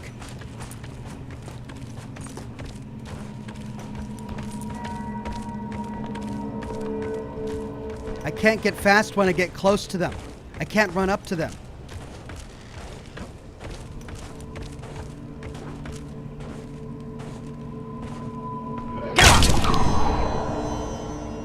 Whoa, he went flying. And he's dead. Mega Glow Z says, I started watching the stream getting ready for work. I am so glad I called in sick now. Love you, Ox. Here's some rant money. Thank you, Mega Glow Z. And Ryan2Gamer says, what about this? If somebody learns the secret ingredient to a meal, when they know how to make it, just like plans to a power armor, they can even make it their own by improving on it a little, right? Yes, but what if you've got all of these wonderful ingredients for making banana bread, but you don't have the right oven, right? Can you make a beautiful wedding cake on a campfire? No. So it's a two-part problem. Yes, you need the blueprints. Then you need the facility wherein which you can create it. And a workbench doesn't cut it. I'm sorry, but sure, game mechanics, yeah, we can use a workbench or a power armor frame to repair power armor. But in reality, no, you need a manufacturing facility.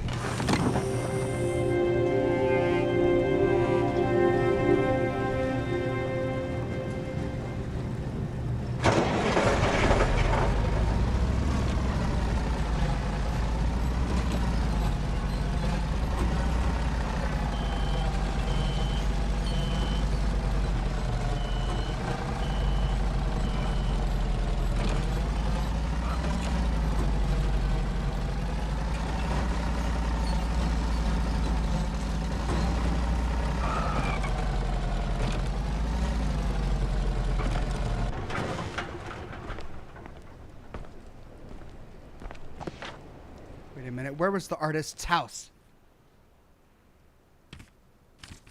I gotta destroy the barn fire painting.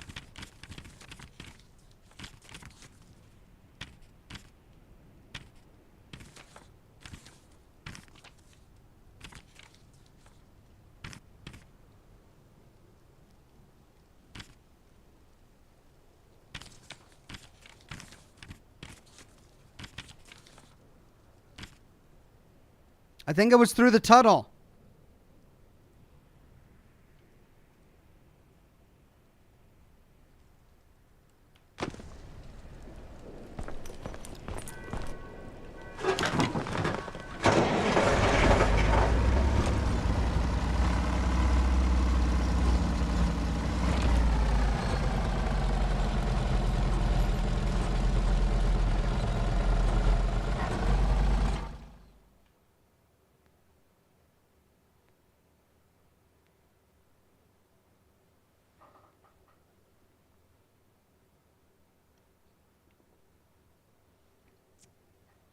I think it was on the other side of this tunnel.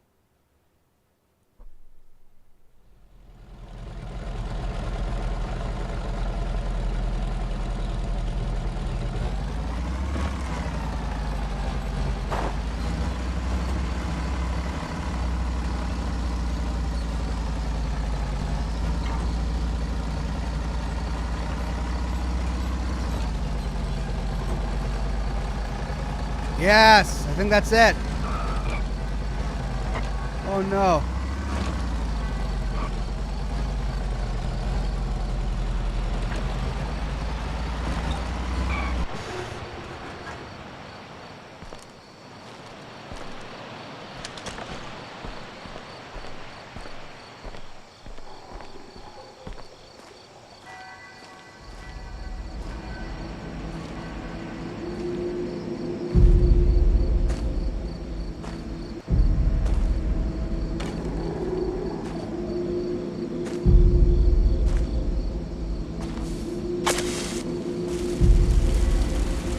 Die, hey man, die!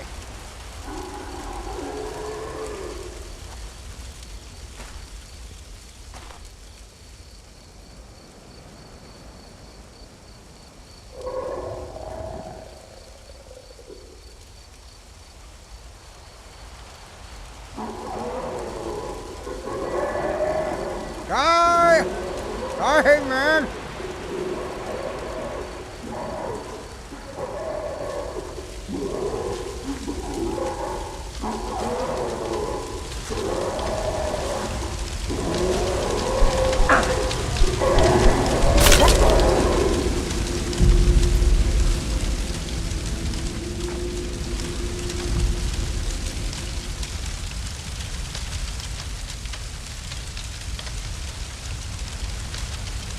Okay, now I need the fire to die down so I can go get another pitchfork. There's got to be one in here.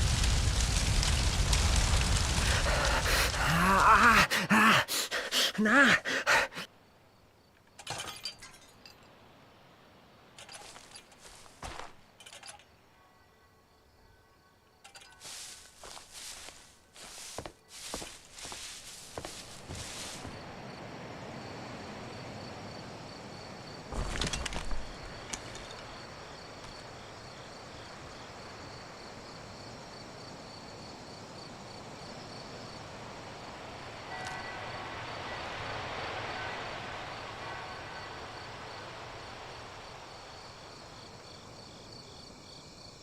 Whoa, what's going on over there? Okay, I think I might have missed the painter's house.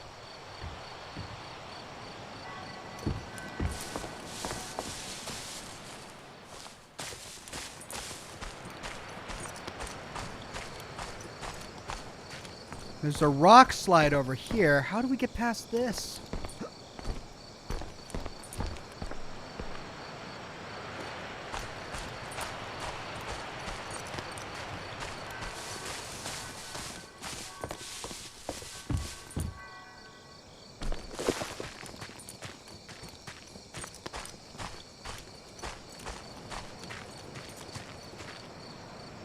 Okay, well I gotta find a new Mooval sign so I can summon my my Mooval. No Name says maybe Heyman wanted to swap recipes, but you killed him. Yeah, well, when an animated bale of hay is coming towards me going, it freaks me out a little. I'm not afraid to say.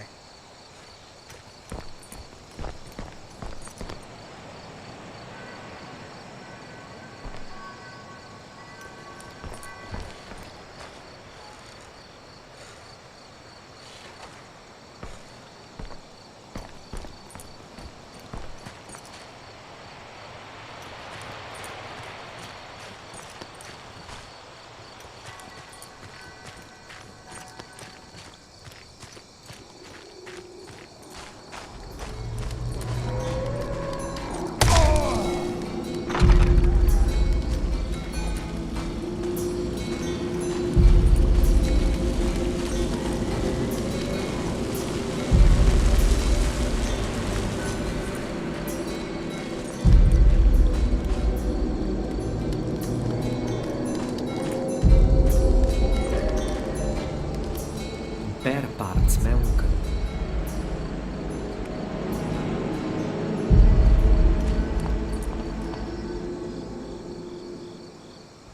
Oh, hey. What are you doing here? Presentale buis! Nua ai Giovanni? Present rifle. Where is Giovanni? Lorena è bovigni da casa le davose noc. Florina didn't come home last night. De copende vida quella praiti ma lece della. Why is there a picture of her on his wall? Quei artista al sende fanze chai creiemi. The painter is up to something, I tell you. Nua Aisel. Where is he? Vassi, de vigni se vezekio som bo fac per jacht. Den don jou a fac mi meer possible. Go upstairs. You'll discover that I'm not cut out for the fine arts, but I did my best. De verton mon jou a mira shai avinas junchile. In the meantime, I'll go look for some schnapps in his cellar. Adia, Corporal Walter. Goodbye, Corporal Walter. Relâchau! Dismissed. Okay. Well, I think we found the painter's house.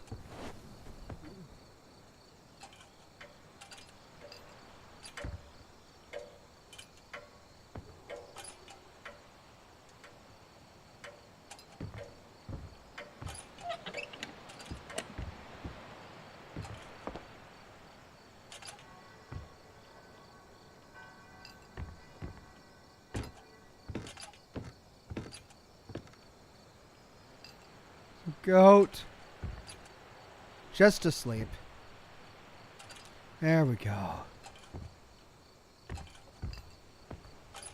Ooh! He he hung him under the bridge! Ma che guai?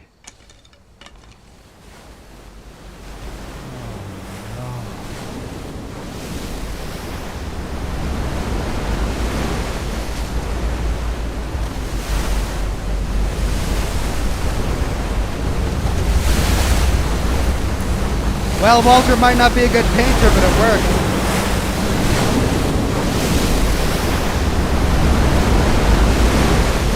The eyes are still blinking.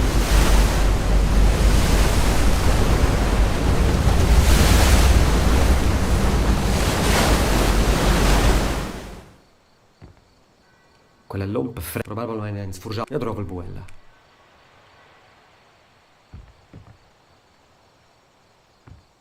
Quai trovo li obupli.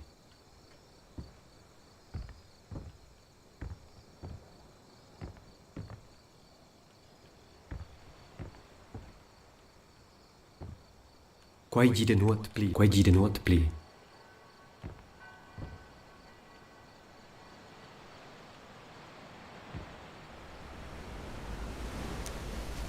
Okay, so we gotta go to the bridge. I thought we were gonna find the painting here, but no, it looks like he's got it on his person.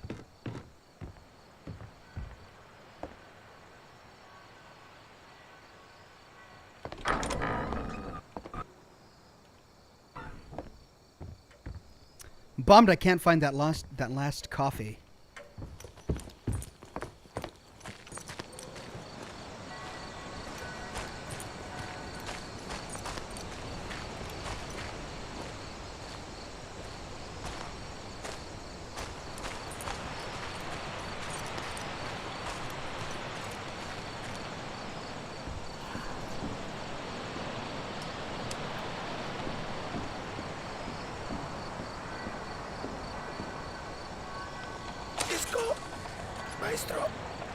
Who's there? Master? La causa è samidada di boielach. The tables have turned, you coward. Cordin, mi. Curden, old friend.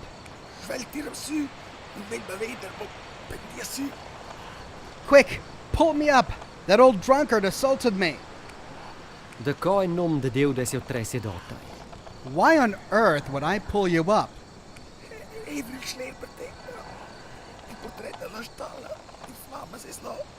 I'll open the cellar for you. The barn fire painting is in there. Io am mezzi na via el chalet. I'll find a way in there by myself. But who will help the little girl? Ja sai di da omish dus. I can help both. Florina and my grandfather. Maybe. Who knows? Maybe it will be too late for one of them. Think carefully about what you say. Your choice will have consequences.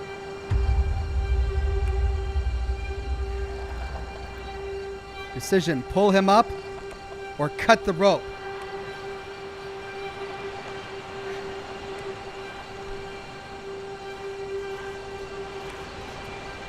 Oh, God. Pull him up or cut the rope. Okay, so here's my thinking. The man is vain.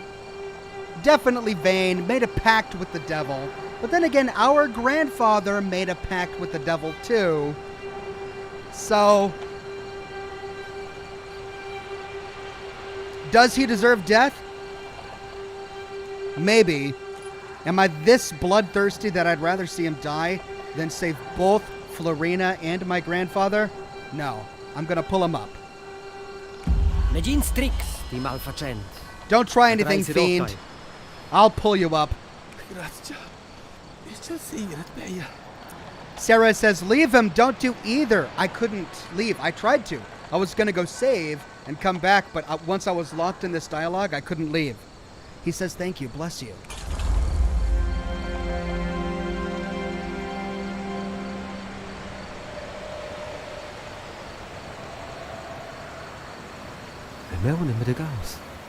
Hey, my hand has healed.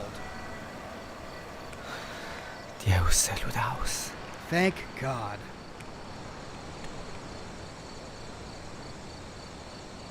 All right, your turn. Ooh, is his hand on fire now?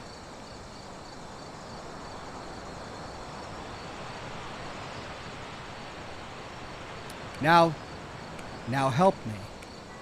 Os gira si mai da destruir il maletg. Now help me destroy that painting. Go. Con quei posti avrir mi schler. Das outras partes sono in chiesa. Here, this will open my cellar. The other pieces are around my house. Ja mon, wo gäge det suandà mai? I'm leaving. Don't follow me, scoundrel. No, no. No. All right.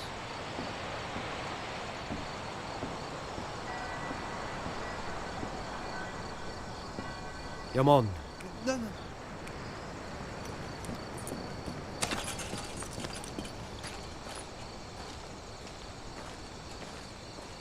Nugget Fleas says, cut the rope! Man, guys, I think I made the right choice. My hand is no longer burned. The devil's got nothing on me. All right, we found the next piece.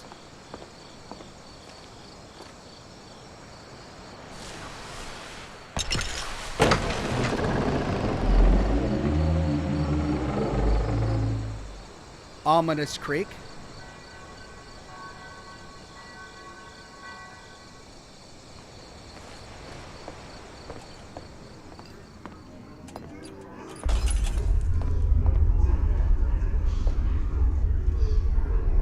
This is his cellar? Oh, that's weird.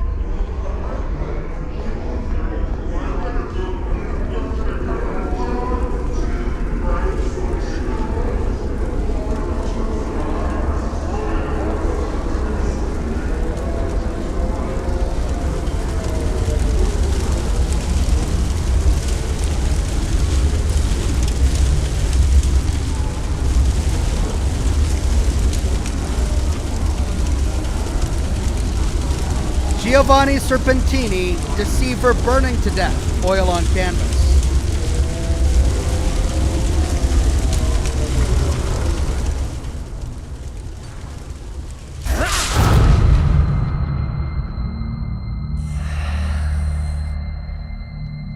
final mine.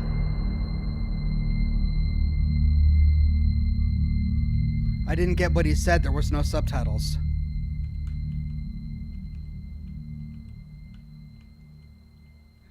Nugget Fleas says, thank you for saving him. I was so wrong. When it comes to a video game, I don't know if you can be. Okay, well, I destroyed it with the giant crystal. Now what? I can't sprint. Here we go.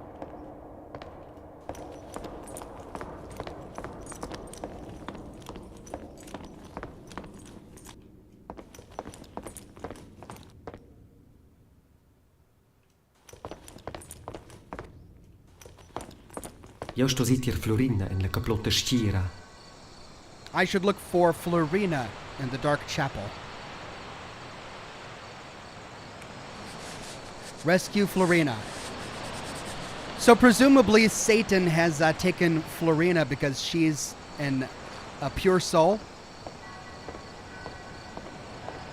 It's clear that the painter at least had his sights on her, and the painter was working for the devil. Quei in maled Florina. I can't believe I can't find that last piece of coffee. That's going to bother me. I know, completionist, right? But just one more piece of coffee.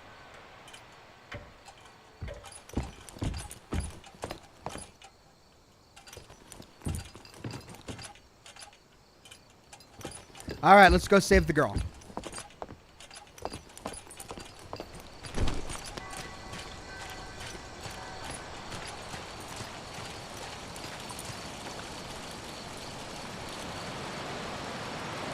There's the moval.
Was there any coffee in here?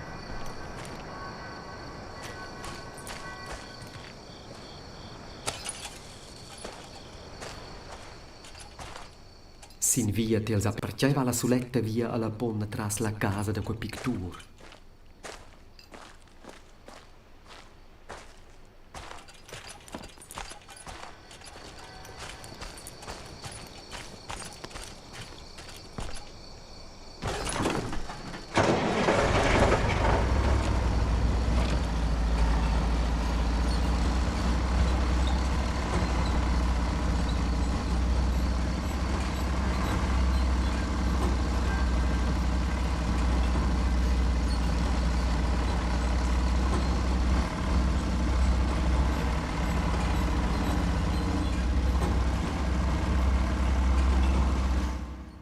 Oh, oh.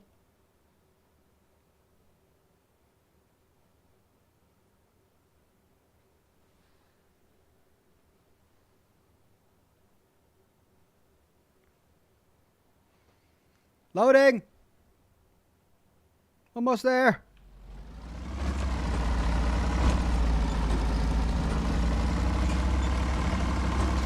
I'm coming, Florina.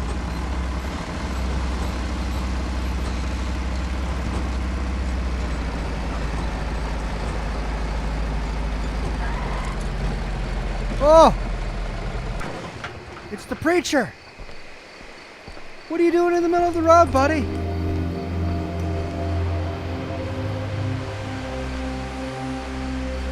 What are you doing?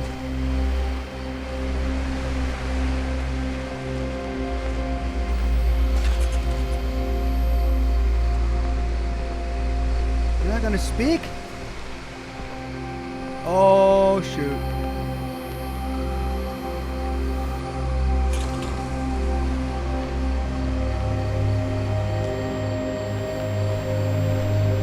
Father.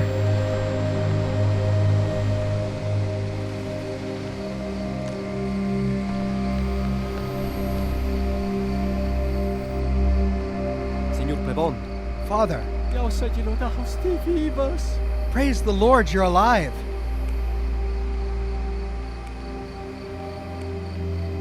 You're packed. Ja sai tots de vies packt. I know all about your pact.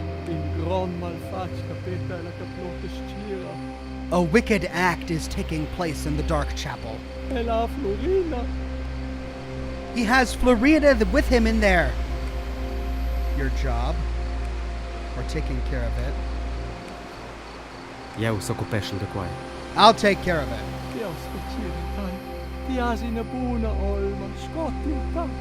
Bless you. You have a good soul, just like your grandfather.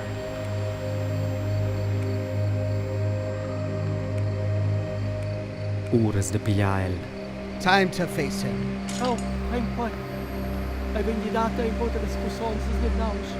Here, take this. It will help you against the forces of evil. I will pray for you. I've been given an item. Ooh, a crucifix.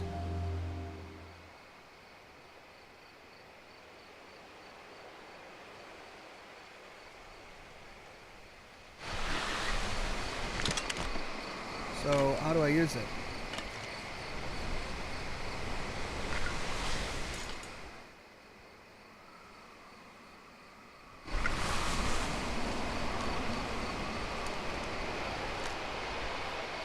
Well, thank you, Father. I'm gonna go get him. But first, loot. Gotta get that last coffee.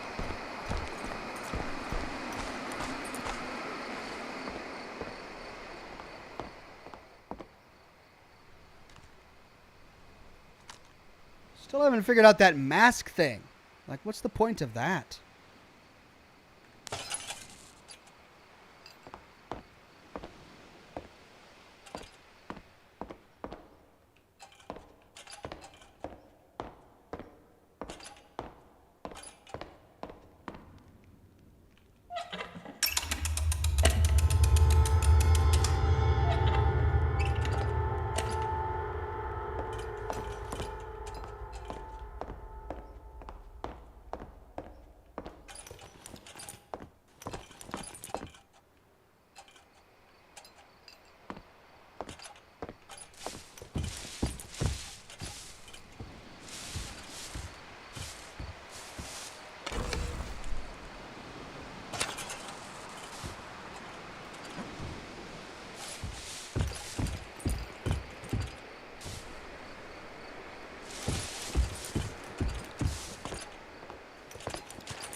Oh, well, at least I got an upgraded pitchfork. Okay, so a couple of options here. We could drive down the road with the moval. We could take that chair all the way down. We could jump.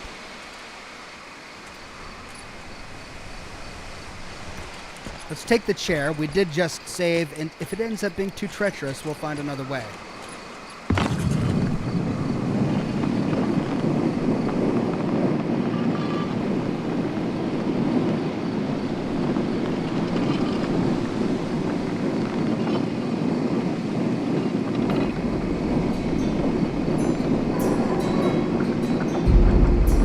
Oh, God.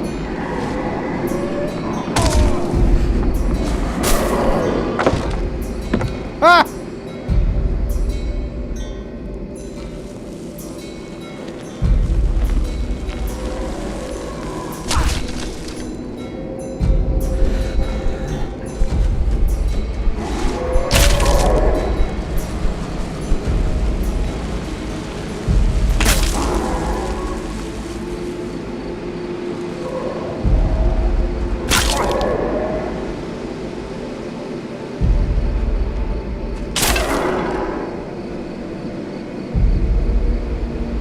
Well, that completely destroyed my hay fork.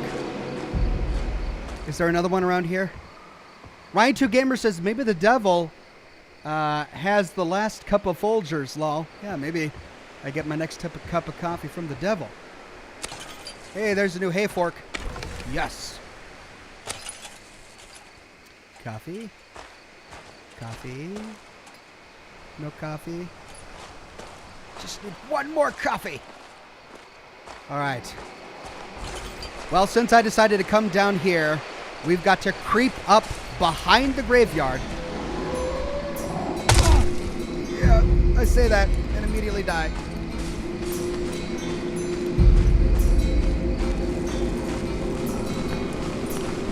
Thankfully, they're slow.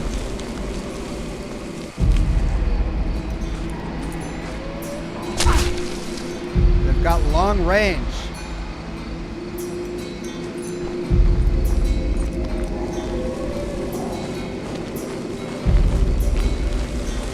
I know what I'll do.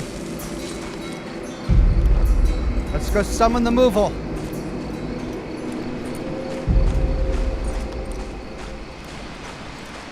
I'm gonna moval it.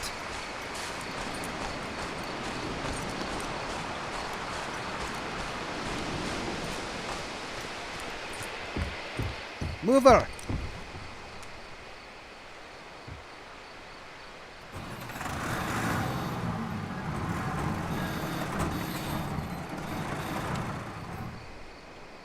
There we go. Make coffee down here.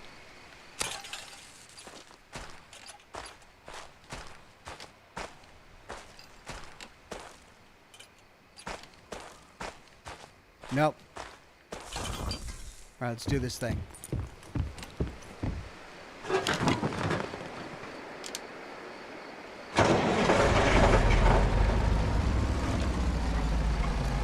Beep, beep.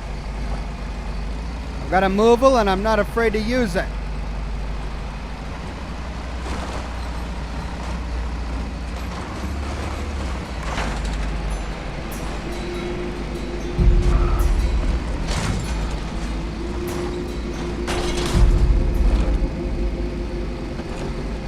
Oh, I can't go off the ledge?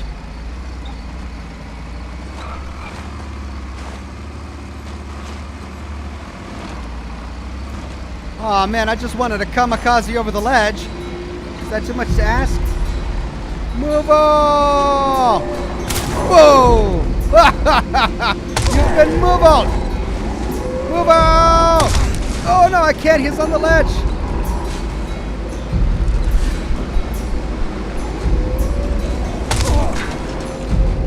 Out of here. I couldn't move him.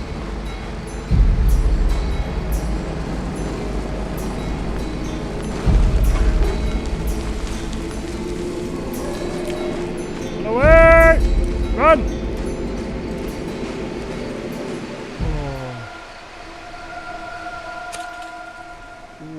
graveyard is this?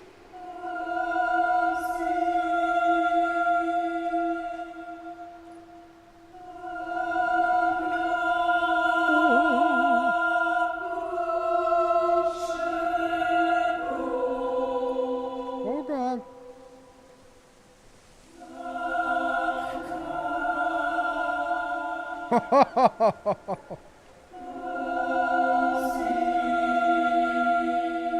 All right, one of them's got some coffee, right? Someone came to the chapel with an offering of coffee.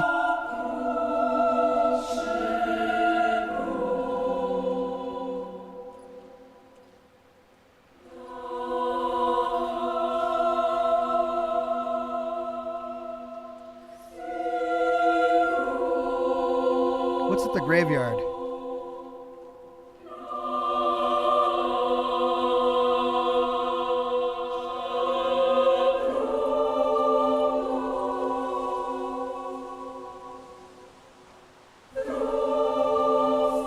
Is anyone buried with coffee?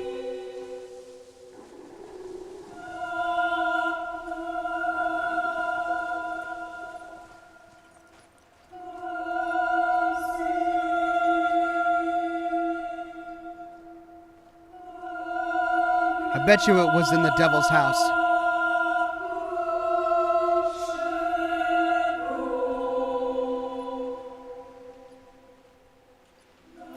Try your crucifix again, says Sarah. I can't equip it. Also, my pipe's gone. Did you see that? Where'd my pipe go? I guess after the bees, I no longer need it.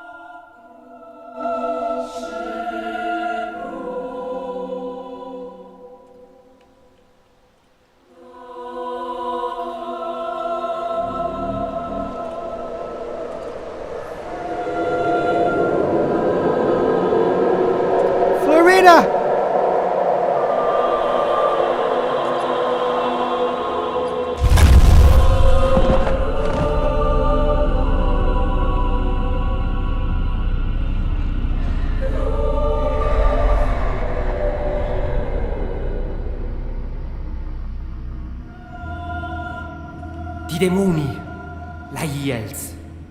You demon! Leave her! La più nuova filiale dell'Enterprise. Grazie di un presente della Niez. Welcome to the newest branch of my enterprise. Thanks for bringing me closer to the people. Sounds like a marketing executive. Teu gidonte raculenautai, Giovanni agidau mai. Your lackey betrayed you. Giovanni helped me. Ecco. Servirlo, ci ho mordere giunti e non. Look at you, sparing the man who killed your grandpa. Ti cresci ci sbucos, ma le uscì maligna, scultuazzi di famiglia. You think you have a good heart, but it is as deceitful as everybody's in your family.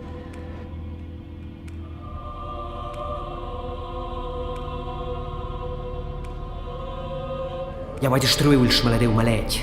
Tate liberaus de să-și maledicțiuni. I destroyed that cursed painting. Your curse on Grandpa is lifted. Ma bene, e non era mai un caso per me. Ma veglia, ma battagiò. Well, he never really was to my taste. Too old, too baptized. Queste semplico rispondere già da mie gust. Now this specimen, on the other hand, is very much to my liking. Get away from Florina. Nein, ruaus Florina. Perciò ci pensi? Make me. Ah! The power of Christ! Il simbolo maladia. This cursed symbol, he says. Yes.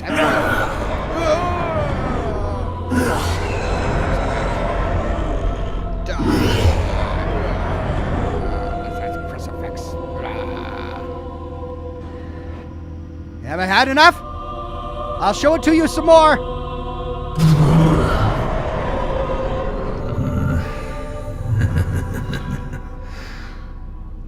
Ha ha ha ha ha. Ești proprio pensato che climbim îmi face dan. Did you really think mere trinkets would bother me? Lascia vedere. Let me have a closer look at you. Okay. Okay. Sì. Ma vezi perché tu ești ciacciola ma tetta in mia braccia. Yes, I see why you scared the girl right into my arms. Ti survins buella. You won't have her. Ma perché no? Ești vis il contract. Why not? Have you seen the contract? Mince tribunal, profano oter. Decides a mia favor. Any court, worldly or other, would rule in my favor. Tigis manțenies. You are lying. Corcia ties antenats me mi imbrugliò avanti per decennis. Erai feature argento. Jason Cuesta with a donation of stars on Facebook. Thank you, Jason. When your ancestors tricked me some decades ago, I was very angry.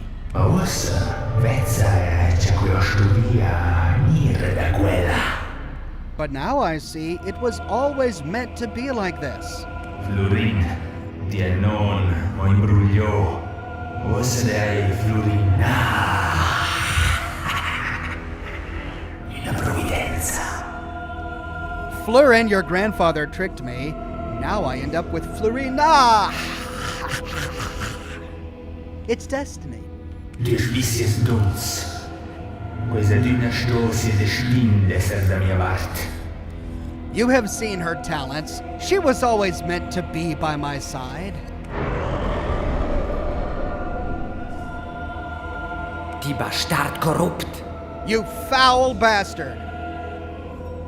Exact.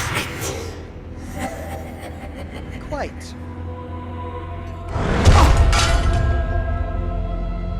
Did he knock me out with his head? Oh no, my crucifix is broken. Did he eat the girl? I've got a pitchfork.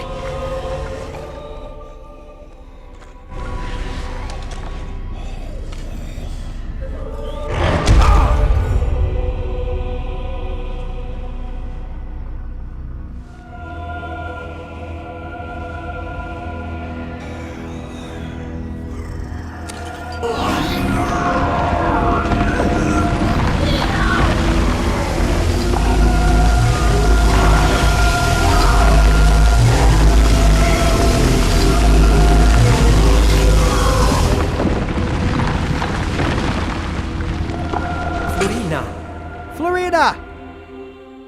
Silent. Florina! Now Navon! Florina, wake now up! Navon!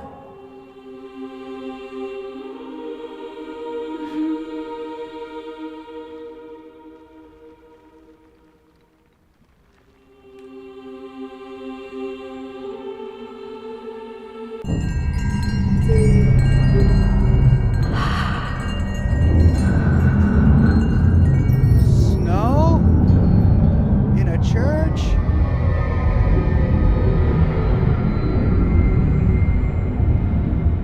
What? Okay.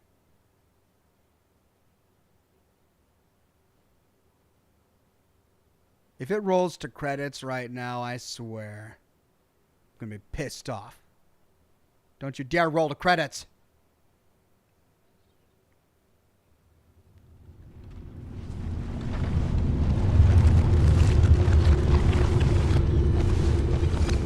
Whoa!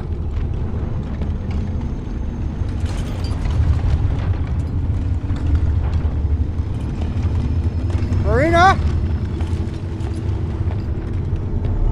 O sogno proprio che scoccarstiamo da piala d'ossa. I'm truly here now, in the flesh. Il momento d'impact. The moment of the pact. Oh, so I got teleported back in time. That's why the snow. It was snowing. All right, so 30 some odd years ago. There's Wilhelm, drunk and asleep, There's the goat. There's the model. And there's Grandpa. No, there's Grandpa.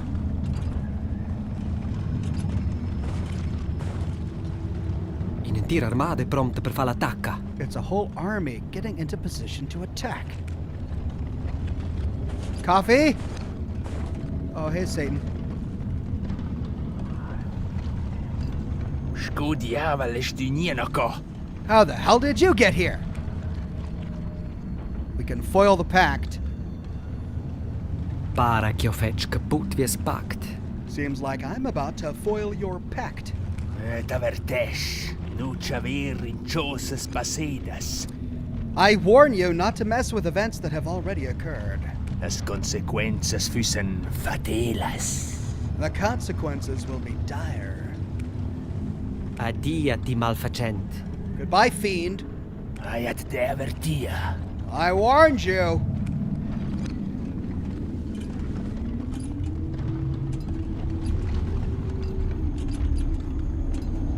All right, guess we gotta talk with Grandpa. Because we can't talk to him. There's the contract. GST? Who are you? Vanesha, nus vain ujara, quai bain leuk, para civilists. Leave at once. We are at war. This place is not safe for civilians. Das un curdin, teu beadi. I'm Curtin, your grandson. Chai gisti? What are you talking about? Segna boque contract. Please, don't sign this contract. Vani gine scelta. Quai, nico nus essen cocis. I don't have a choice. It's either this or our end. Ti stos riscai, bo sottoscriva. You must risk it. Don't sign. I dat not che valess la paina da signar in pact con quel. Nothing is worth signing a pact with him. Neanc gli avegni dell'intera valada. Not even the fate of this whole valley? Think carefully about what we are going to say. Our choice will have consequences. Oh, I don't seem to have another option.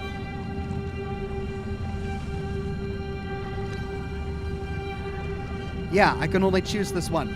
I mean, if he doesn't sign and the soldiers come down and wipe us out, Florina won't exist anyway, because she was the granddaughter of Wilhelm, the guy who's drunk on the hay. If he doesn't go back to town to father children, she'll never exist. Curdin will never exist, as we're Florin's grandson. He needs to survive to go back home and father children. But it looks like I have no option. Na, bo sottoscriva. Not like this. Don't sign. Ja sai bo d'accordo. Ma io creio che ti has ragione. I don't know why, but I think you're right. Neu, l'hem preparat nostra defensione. Let's get ready to make a stand. Os nars. You fools!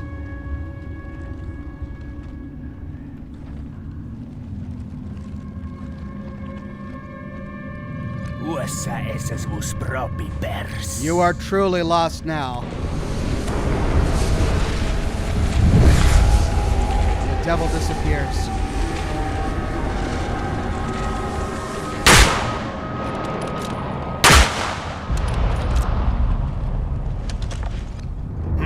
De go attacken elsbo? Why aren't they attacking? Sicher ai constabo. Something is odd about this. Ja mona mira. I'll have a look. Dai raj. Be careful. Okay, I guess I volunteered myself. Got my rifle. Do I have plenty of ammunition? Oh, I'm out of ammunition. How is my rifle firing? What do you got to say?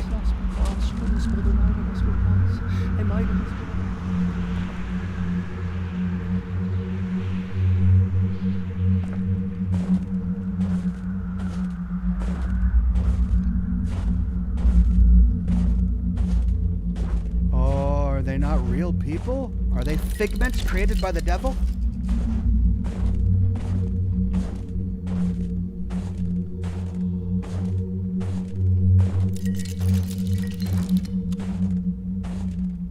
They're getting smaller.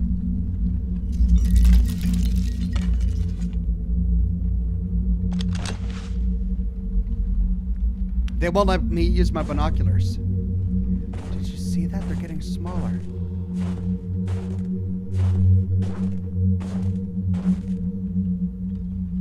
They're toys. Quei soldati de 3 miles. These are just toy E soldiers. stau de la bialanciata neu in nausere più. It was all a cunning trick all along.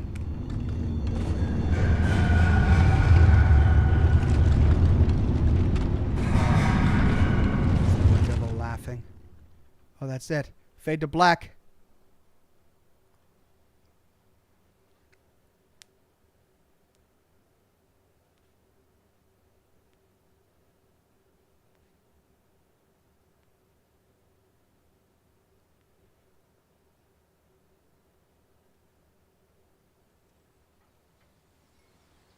All right, are we back at the present? Hey! It's a goat with a crucifix in his mouth. I've never been happier to see a goat with a crucifix in his mouth. Thank you. Jai Shubiao. What happened?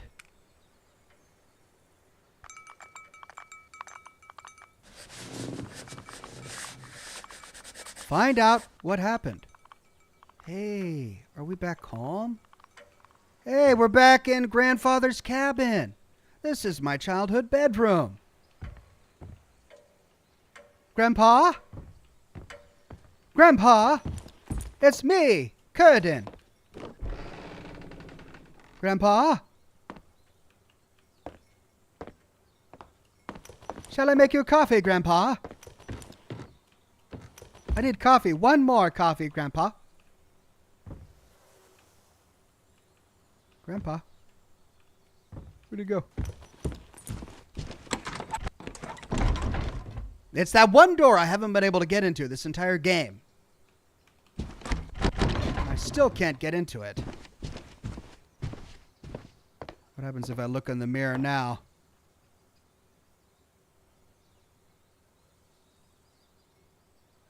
My face doesn't get distorted. Okay, that's good. I know this is my bedroom.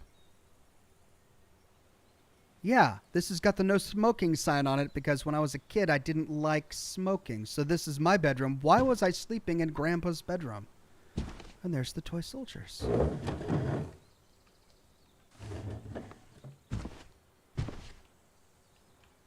Okay.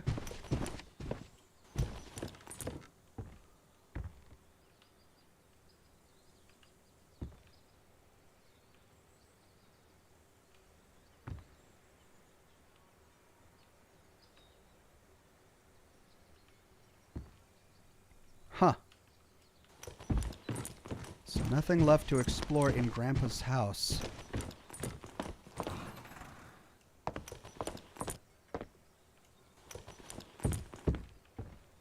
I fell asleep in his bed. Last day.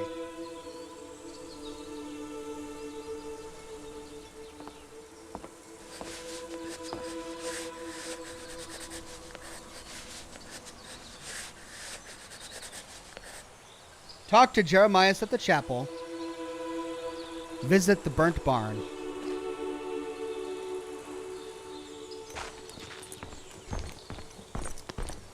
Can do. Any more hay monsters? Doesn't look like it. I think they only come out at night.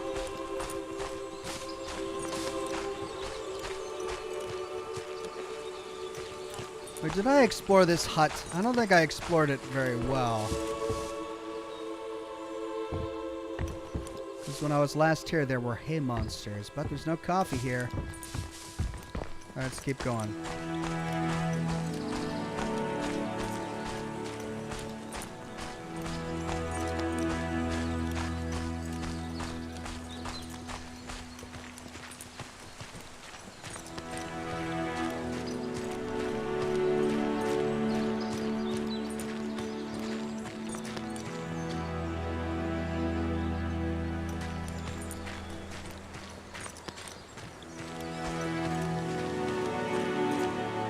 His grave is still there.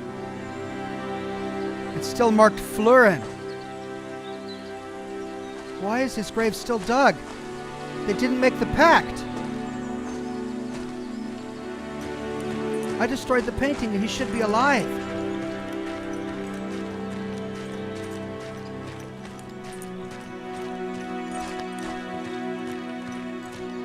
Oh, the church is back at least. Phew. All right, Father. Let's chat.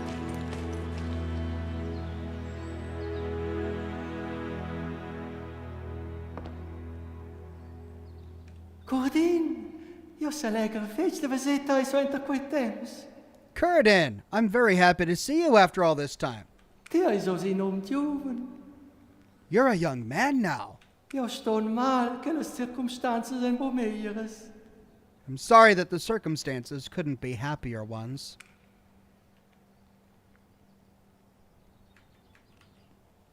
Ce ai jais vus?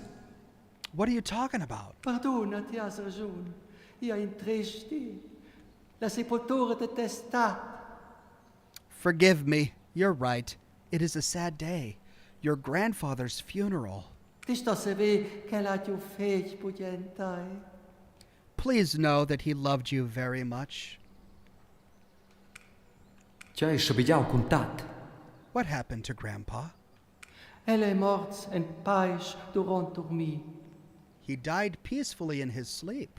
C'è grazia de sti abbandonò il mondo scia. What a blessing to go like that.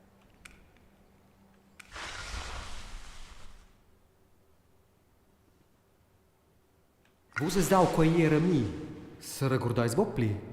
You gave this to me yesterday. Don't you remember? Mo, Cordin? Quai ai un corrige de per tot? But Curtin, I was looking for this everywhere. Curios. Io porta le ladina con mai. So peculiar. It never leaves me. Pia, ai tot prompt pe la sepultura. So, everything is ready for the funeral? Natural, mai. In veia mig de teu tat vend il remenent e a venir. Of course. By the way, an old friend of your grandpa will join us. Better not be the old man. Maybe it's Wilhelm or Walter, whatever his name is. Fasa se bien e massa sperel. Ella e el clavau de tat. Would you please be so kind as to fetch him? He's at Grandpa's old barn. El abbandonau seu bunker le prima gata pi ons. He's come down from his bunker for the first time in many years. Quescia. E sai che mutat er buin sogn. Hush. I know my grandfather was far from a saint. Tak nos qualche tiu se cele. Sols veni facent in nu. Ti originabel veniš. Skoj tiare. Skoj provis. Să mă vengons. Cât vezi o meu teci. Di mo in plait. Mai olma. Veni. Originabel. ...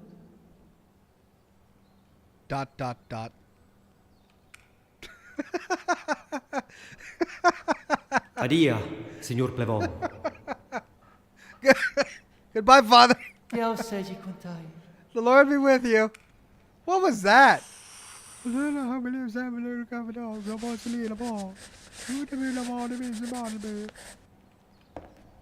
Visit the burnt barn.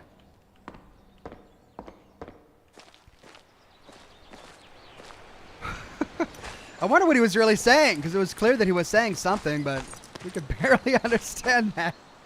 Vicky T says, mumbles and religious. That's exactly what he did.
Hey!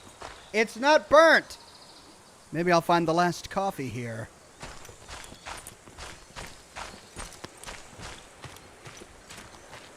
There you are. BNG, Corporal Walter. Hello, Corporal Walter. Kirsty? Who are you? Jag som Kurdin. Nus essen s'entupai al bunker. I'm Curden. We met in the bunker? Dat nicht im Bunker. War ja ein Informationssekretes. There is no Ein Spion? There is no bunker. That is classified information. Are you a spy? Qui heißt die? Explain yourself. Qua è il clavau de tat? This is my grandpa's barn. Die benedjes Florin. Die heißt Biasio Beati. You mean Florin? So you're his grandson? Maar bein. Die Ausstoß die ik leren niet in son. Tristan Placios says, Rafflemau. Do. Thank you, Tristan. A blast from the past. Wizardly Fiend, a member for 11 months, and a gold ox, says, Ox, you're awesome. This YouTube channel you have made is an awesome thing for everyone in this wonderful community to watch for years and years. Absolute classics every day. Thank you, Wizardly Fiend. I do try my best, and I have a blast doing it. Nugget Fleas says, not another curse. This time it's religious. The curse of the mumble priest? Well, let me tell you, he says, he wasn't a saint. Tutina. Elera in mia compagnia. Per quai sogno vignosa sia sepoltura. Still, he was part of my company. That's why I'm here for his funeral. Adia, Corporal Walter. Goodbye, Corporal Walter. Ah! Herm.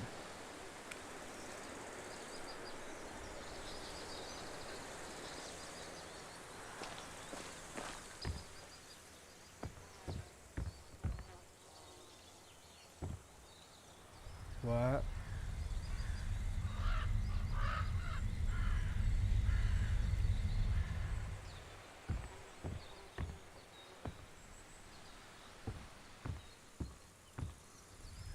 Why does he have Giovanni's picture of the devil on his wall?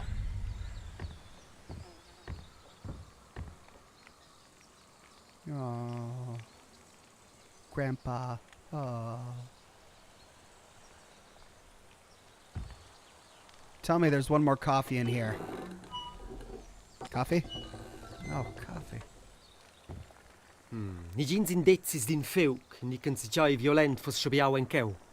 There's no sign of a fire or any violent event ever taking place here.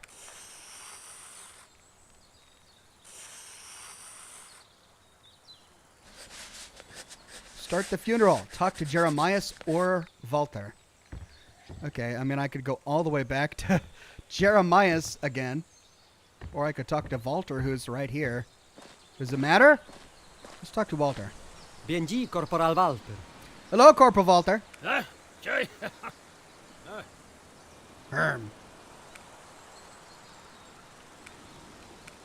Laini la sepultura. Let's proceed with the funeral. Bien. Very well.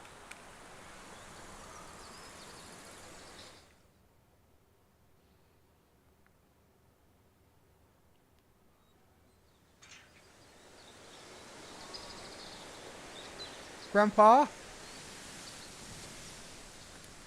Oh. Grandpa. Oh.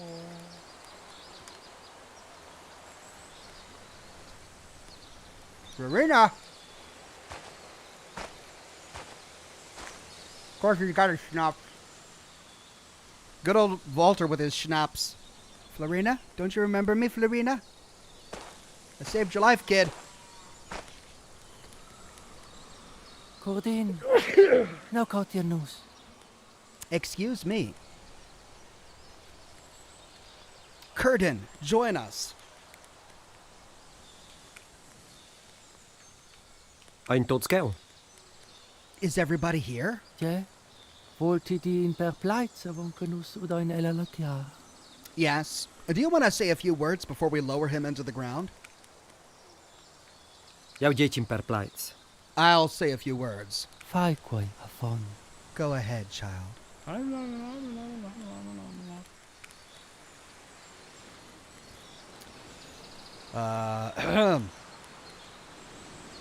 My grandfather liked to smoke. He was a good soldier, and he made a deal with the devil. Dat, Grandpa, sco para devi biacchio savevel bodetai. it seems there was a lot about you I didn't know. Ja sperl che ho agi se veu gidata de finalmente non fla la pace. I hope I helped you find peace at last.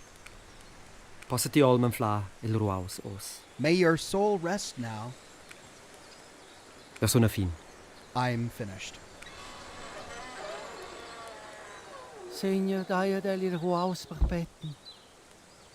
Lord, grant him eternal rest. La ies perpetua musa la via. The eternal light shall shine on him. Che il ruaus sia in pace. Let him rest in peace. Amen. Amen. Amen. Amen.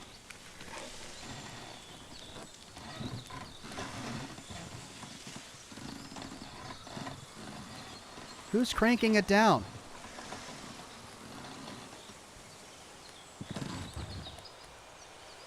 I guess it's my job to bury him. All right, I'm going to put the dirt on because that's what I do. Time to... Dude, choose your moment.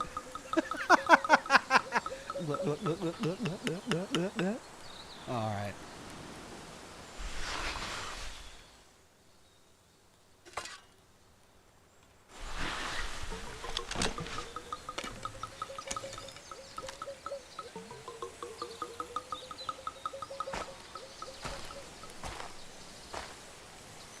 All right. There we go. Oh, yeah.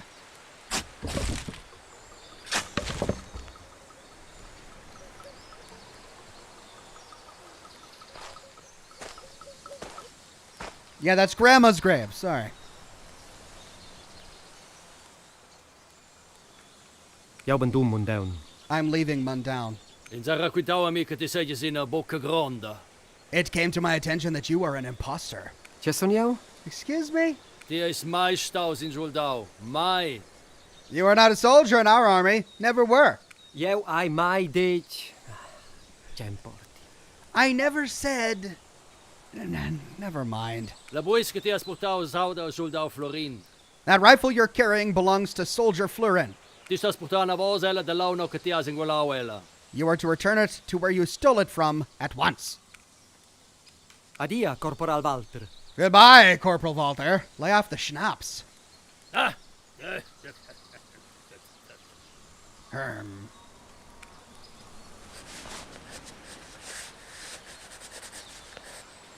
Florina. Ja son lets che tot è in orden. Florina, I'm relieved you're okay. Silent. Jau ben dun il Mundown. I'm leaving Mundown. Silent. Forse vens ti di neven cu ti es un pau pi veglia. Maybe when you're a bit older, you too will leave. Adia, Florina. Goodbye, Florina. Silent. Well, this kid's just a Adia. barrel of laughs, isn't she? So glad I saved her life.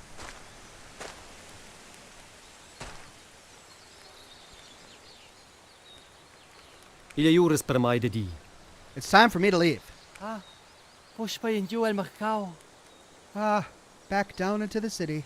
Patraci mi geton wieder nus godin. Think of us from time to time, Curtin. Ti es in fei da quella val. You are a son of this valley, too. Più tat, Deus partiriel.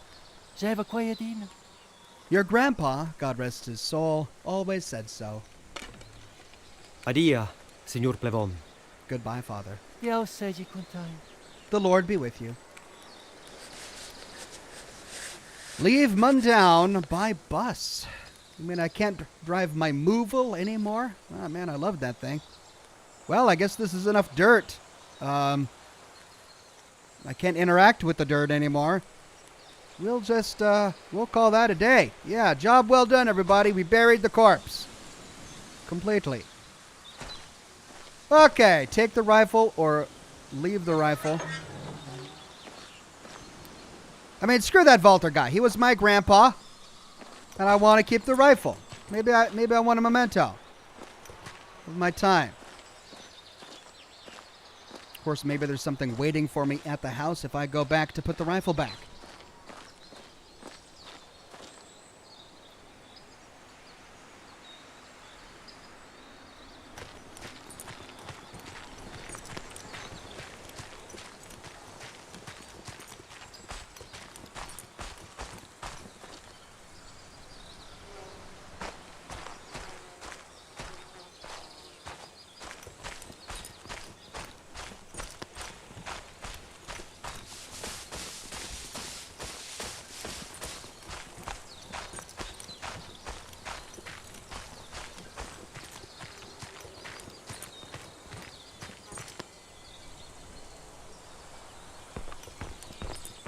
Well, let's see if there's anything waiting for us inside.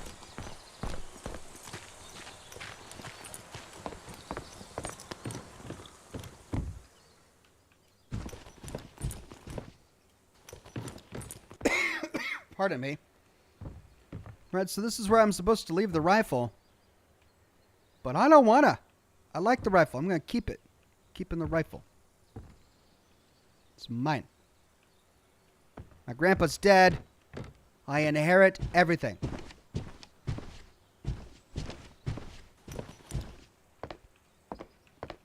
I mean, do I need a rifle, though? I'm going to keep a pitchfork, too. Just because I can. Though, when I go back to the big city... What was that? Oh, that was the Movil. If I go back to the big city with a rifle on my back, am I going to get in trouble?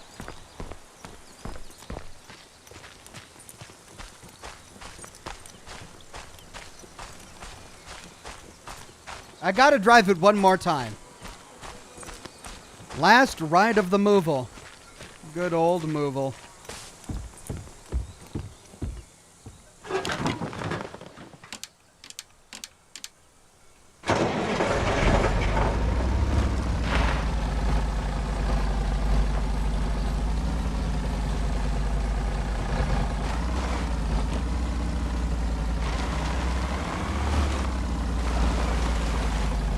Ryan2Gamer says maybe it'll unlock the door to get coffee. Oh, that's right. There was that final door that we couldn't unlock. We never did open that door. Do we have to put the rifle back to do so? Wait a minute. I don't remember this room. Pushpaj, eu som pilhau nidina finiastra, nidina esha.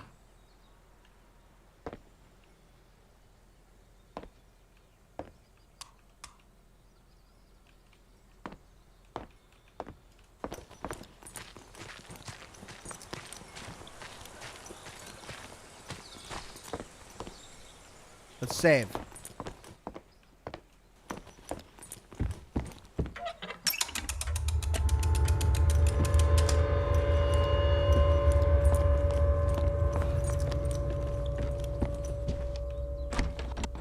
The door is still locked. Okay, let's put the rifle back, see what happens. Keu, quella drovio bupli. There, I won't need this anymore.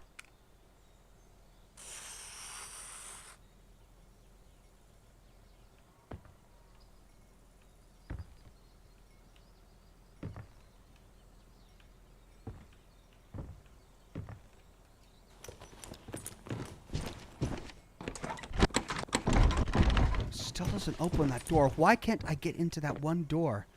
It's on the other side of this wall. Is there like a secret entrance or something? Alright, I put the rifle back, but I saved right before.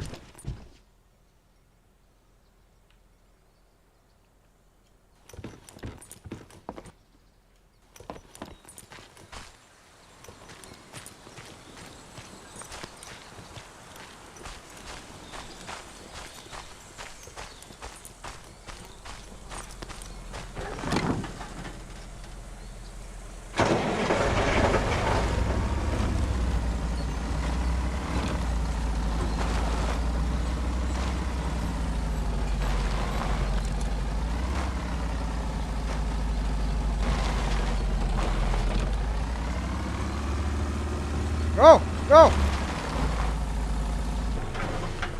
Wow, I started sliding down that hill. All right, so long, Movil. You're a crazy car. All right, let's go wait for the bus.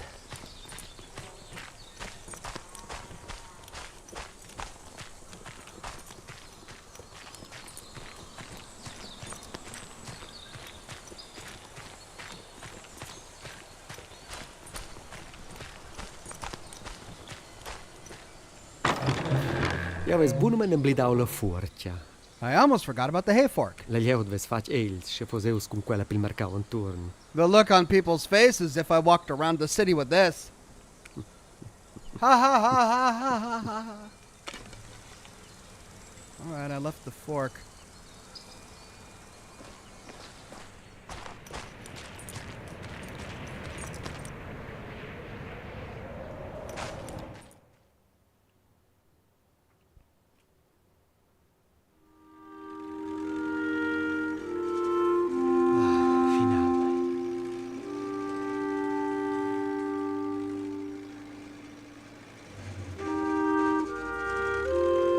That driver. He's wearing a hat like the devil.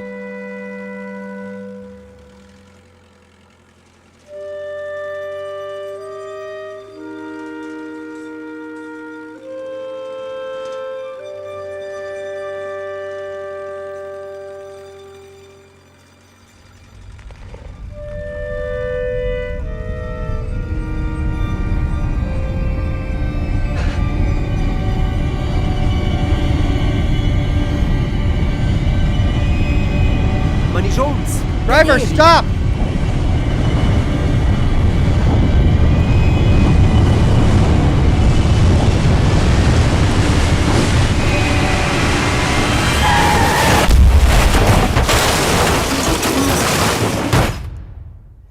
I think that was the devil behind the wheel. Just a sneaking suspicion. Jay Higgins says, see, you should have brought the rifle. I'm going to fight an avalanche with a rifle? Unire saira sul suletto, spassur da stradella. Scinaia visto in un banchetto, una bella sfranzinella. Tra la la la, ai ha ha ha. Una bella sfranzinella. Scinaia visto in un banchetto, tra la la la la la. Achievement unlocked. Staying indefinitely.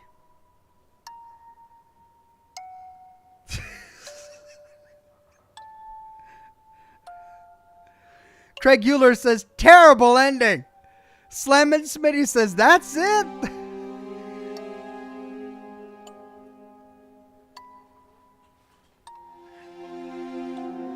So the devil appears to summon an avalanche to kill everyone in the town and me.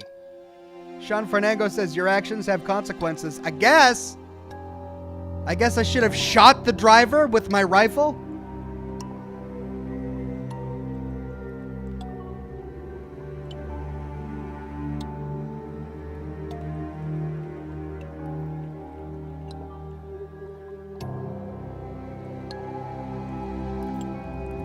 Mr. Virus says, that driver is the devil? I think so. It looked like his profile. And when I told him to stop, he flipped me the bird.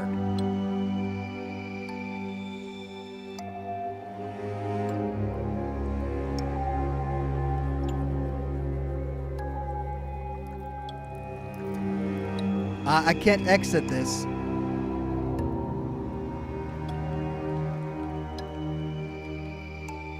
All right, I'll try to reload my save and keep the rifle.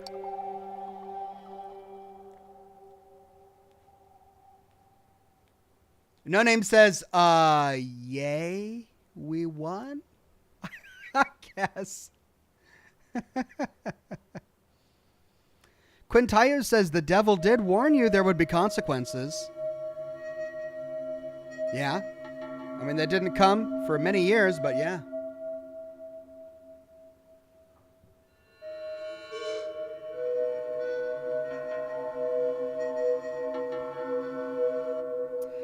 Lembach in the chat says, oh no, it's over. So anyway, channeling his inner Jeremy Clarkson there.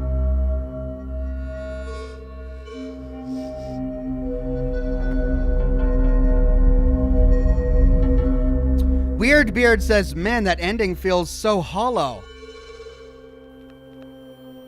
And it's moments like these where we must remind ourselves that it's not the destination that matters, but the journey.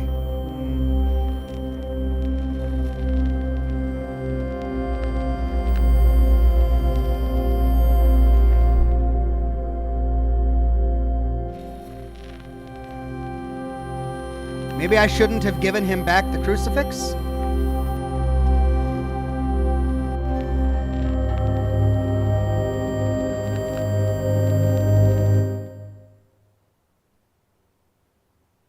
Nonsense says, Oxhorn, just be glad the game didn't crash 4 times during the finale.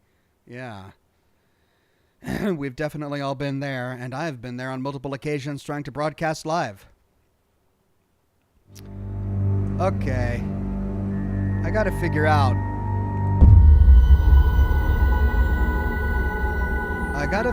If the rifle is really the linchpin here.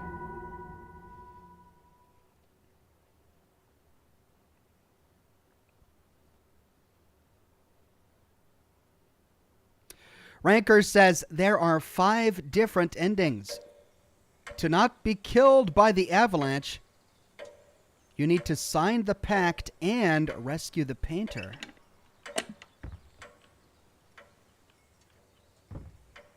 Well, I can't go back in time to do that again, but I can keep the rifle. But do I have any bullets left? All right, I have the rifle, but I'm out of bullets.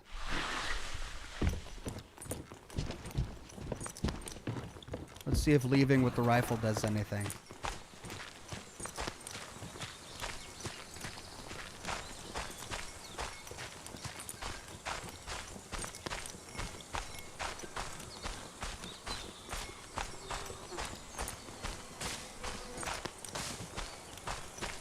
It's weird that the good ending means you don't sign the pact with the devil.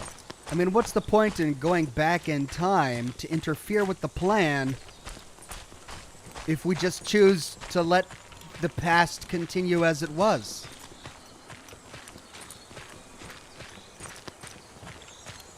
What's the point in going back in time? We just say, okay, I'm back here. Continue, grandfather. Do what you do.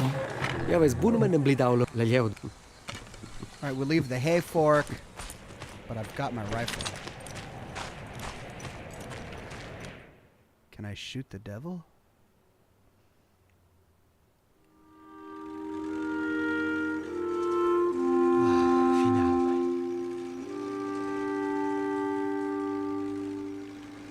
No, I can't take it out.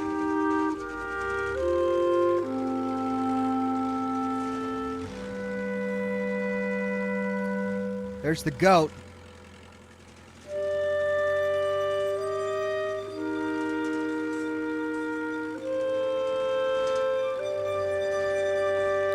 Watch, he's gonna flip me off.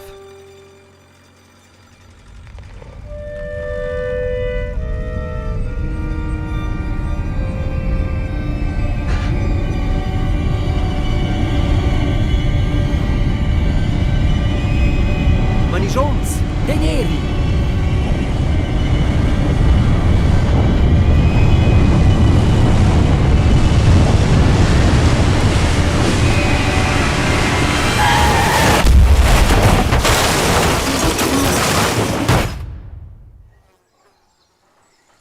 All right, so the rifle had absolutely no consequence at all to the ending.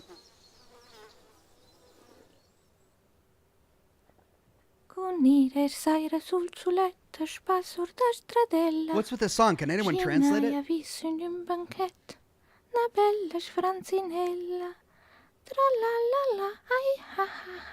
Tra-la-la-la-la.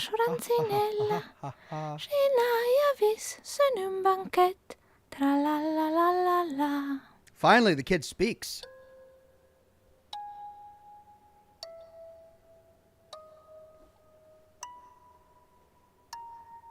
Jay Higgins says, but now you have a rifle. Yeah, I'm still dead. I'm buried under snow. At least I got a rifle. Dig myself out, I guess. Sarah says, well, Grandpa is still in hell. The girl thinks you're a creep and you're dead. The end.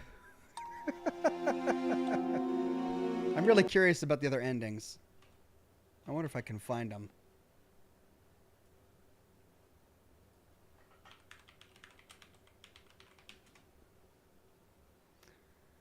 All endings. All right. Well, I can't. I don't want to rebroadcast another YouTuber's content, so I'm trying to see if I can find an official video from the developer so that I'm not just rebroadcasting someone else's content. And yeah, I'm not finding anything from the developer. Of course, the developer wouldn't publish a video of their own game end, so... Right. Well, there are plenty of videos out there exploring the different endings of Mundown that you're welcome to peruse at your leisure. Apparently, there are 5 endings, and I only found one of them. It seems like all of the decisions you make to get the ending are made now, right at the very end. So I suppose if I hadn't saved after choosing to not make a deal with the devil, I then could have gone back to explore the other endings. But I didn't know that that was really, that I was going to be making a choice that affected the ending.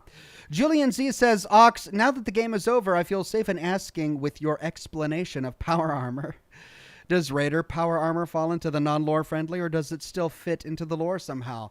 I mean, its existence, I already covered this. Its existence is explained by its existence. Like, it's just scrap metal welded to a power armor frame. So it's the weakest power armor in the entire game because it wasn't manufactured by any pre-war entity or any sort of sophisticated faction. It's Raiders just finding rebar and slapping it to a power armor frame. So yeah, that makes sense. I mean, you can walk around in a power armor frame with nothing on, and it still grants you protection, and you're still using pre-war technology. Stick a bunch of rebar and maybe some scrap metal on it, boom, you've got Raider power armor. That doesn't need any lore to explain it. It's self-explanatory. Anyway, there you go, folks. Thank you so much for watching Scotch and Smoke Rings today. I appreciate you guys coming by. Thanks for joining me as we explore Mundown. I know it's an unconventional game, but I was thrilled with it from beginning to end. I love games like this. They're quirky, they're weird, they've got some unique aspect to them that make them one of a kind, and this is definitely a one-of-a-kind game, and I enjoyed every moment of it. I hope you guys did as well, even though the ending was, I didn't get the best ending. Oh well, I'll explore the other endings later. We'll find a new game to play next week, same Ox time, same Ox channel. I'll dive through all of the scary games that you guys have been recommending to me, and I'll pick a contender. Until that time, folks, I've got a God of War live stream tomorrow. I've got a lore video ready for you for the weekend, and that'll do it for my content this week. Hope you guys stick around. Have a wonderful rest of your Thursday night, and I'll see you all again very soon with more lore videos and more live streams. Bye-bye now.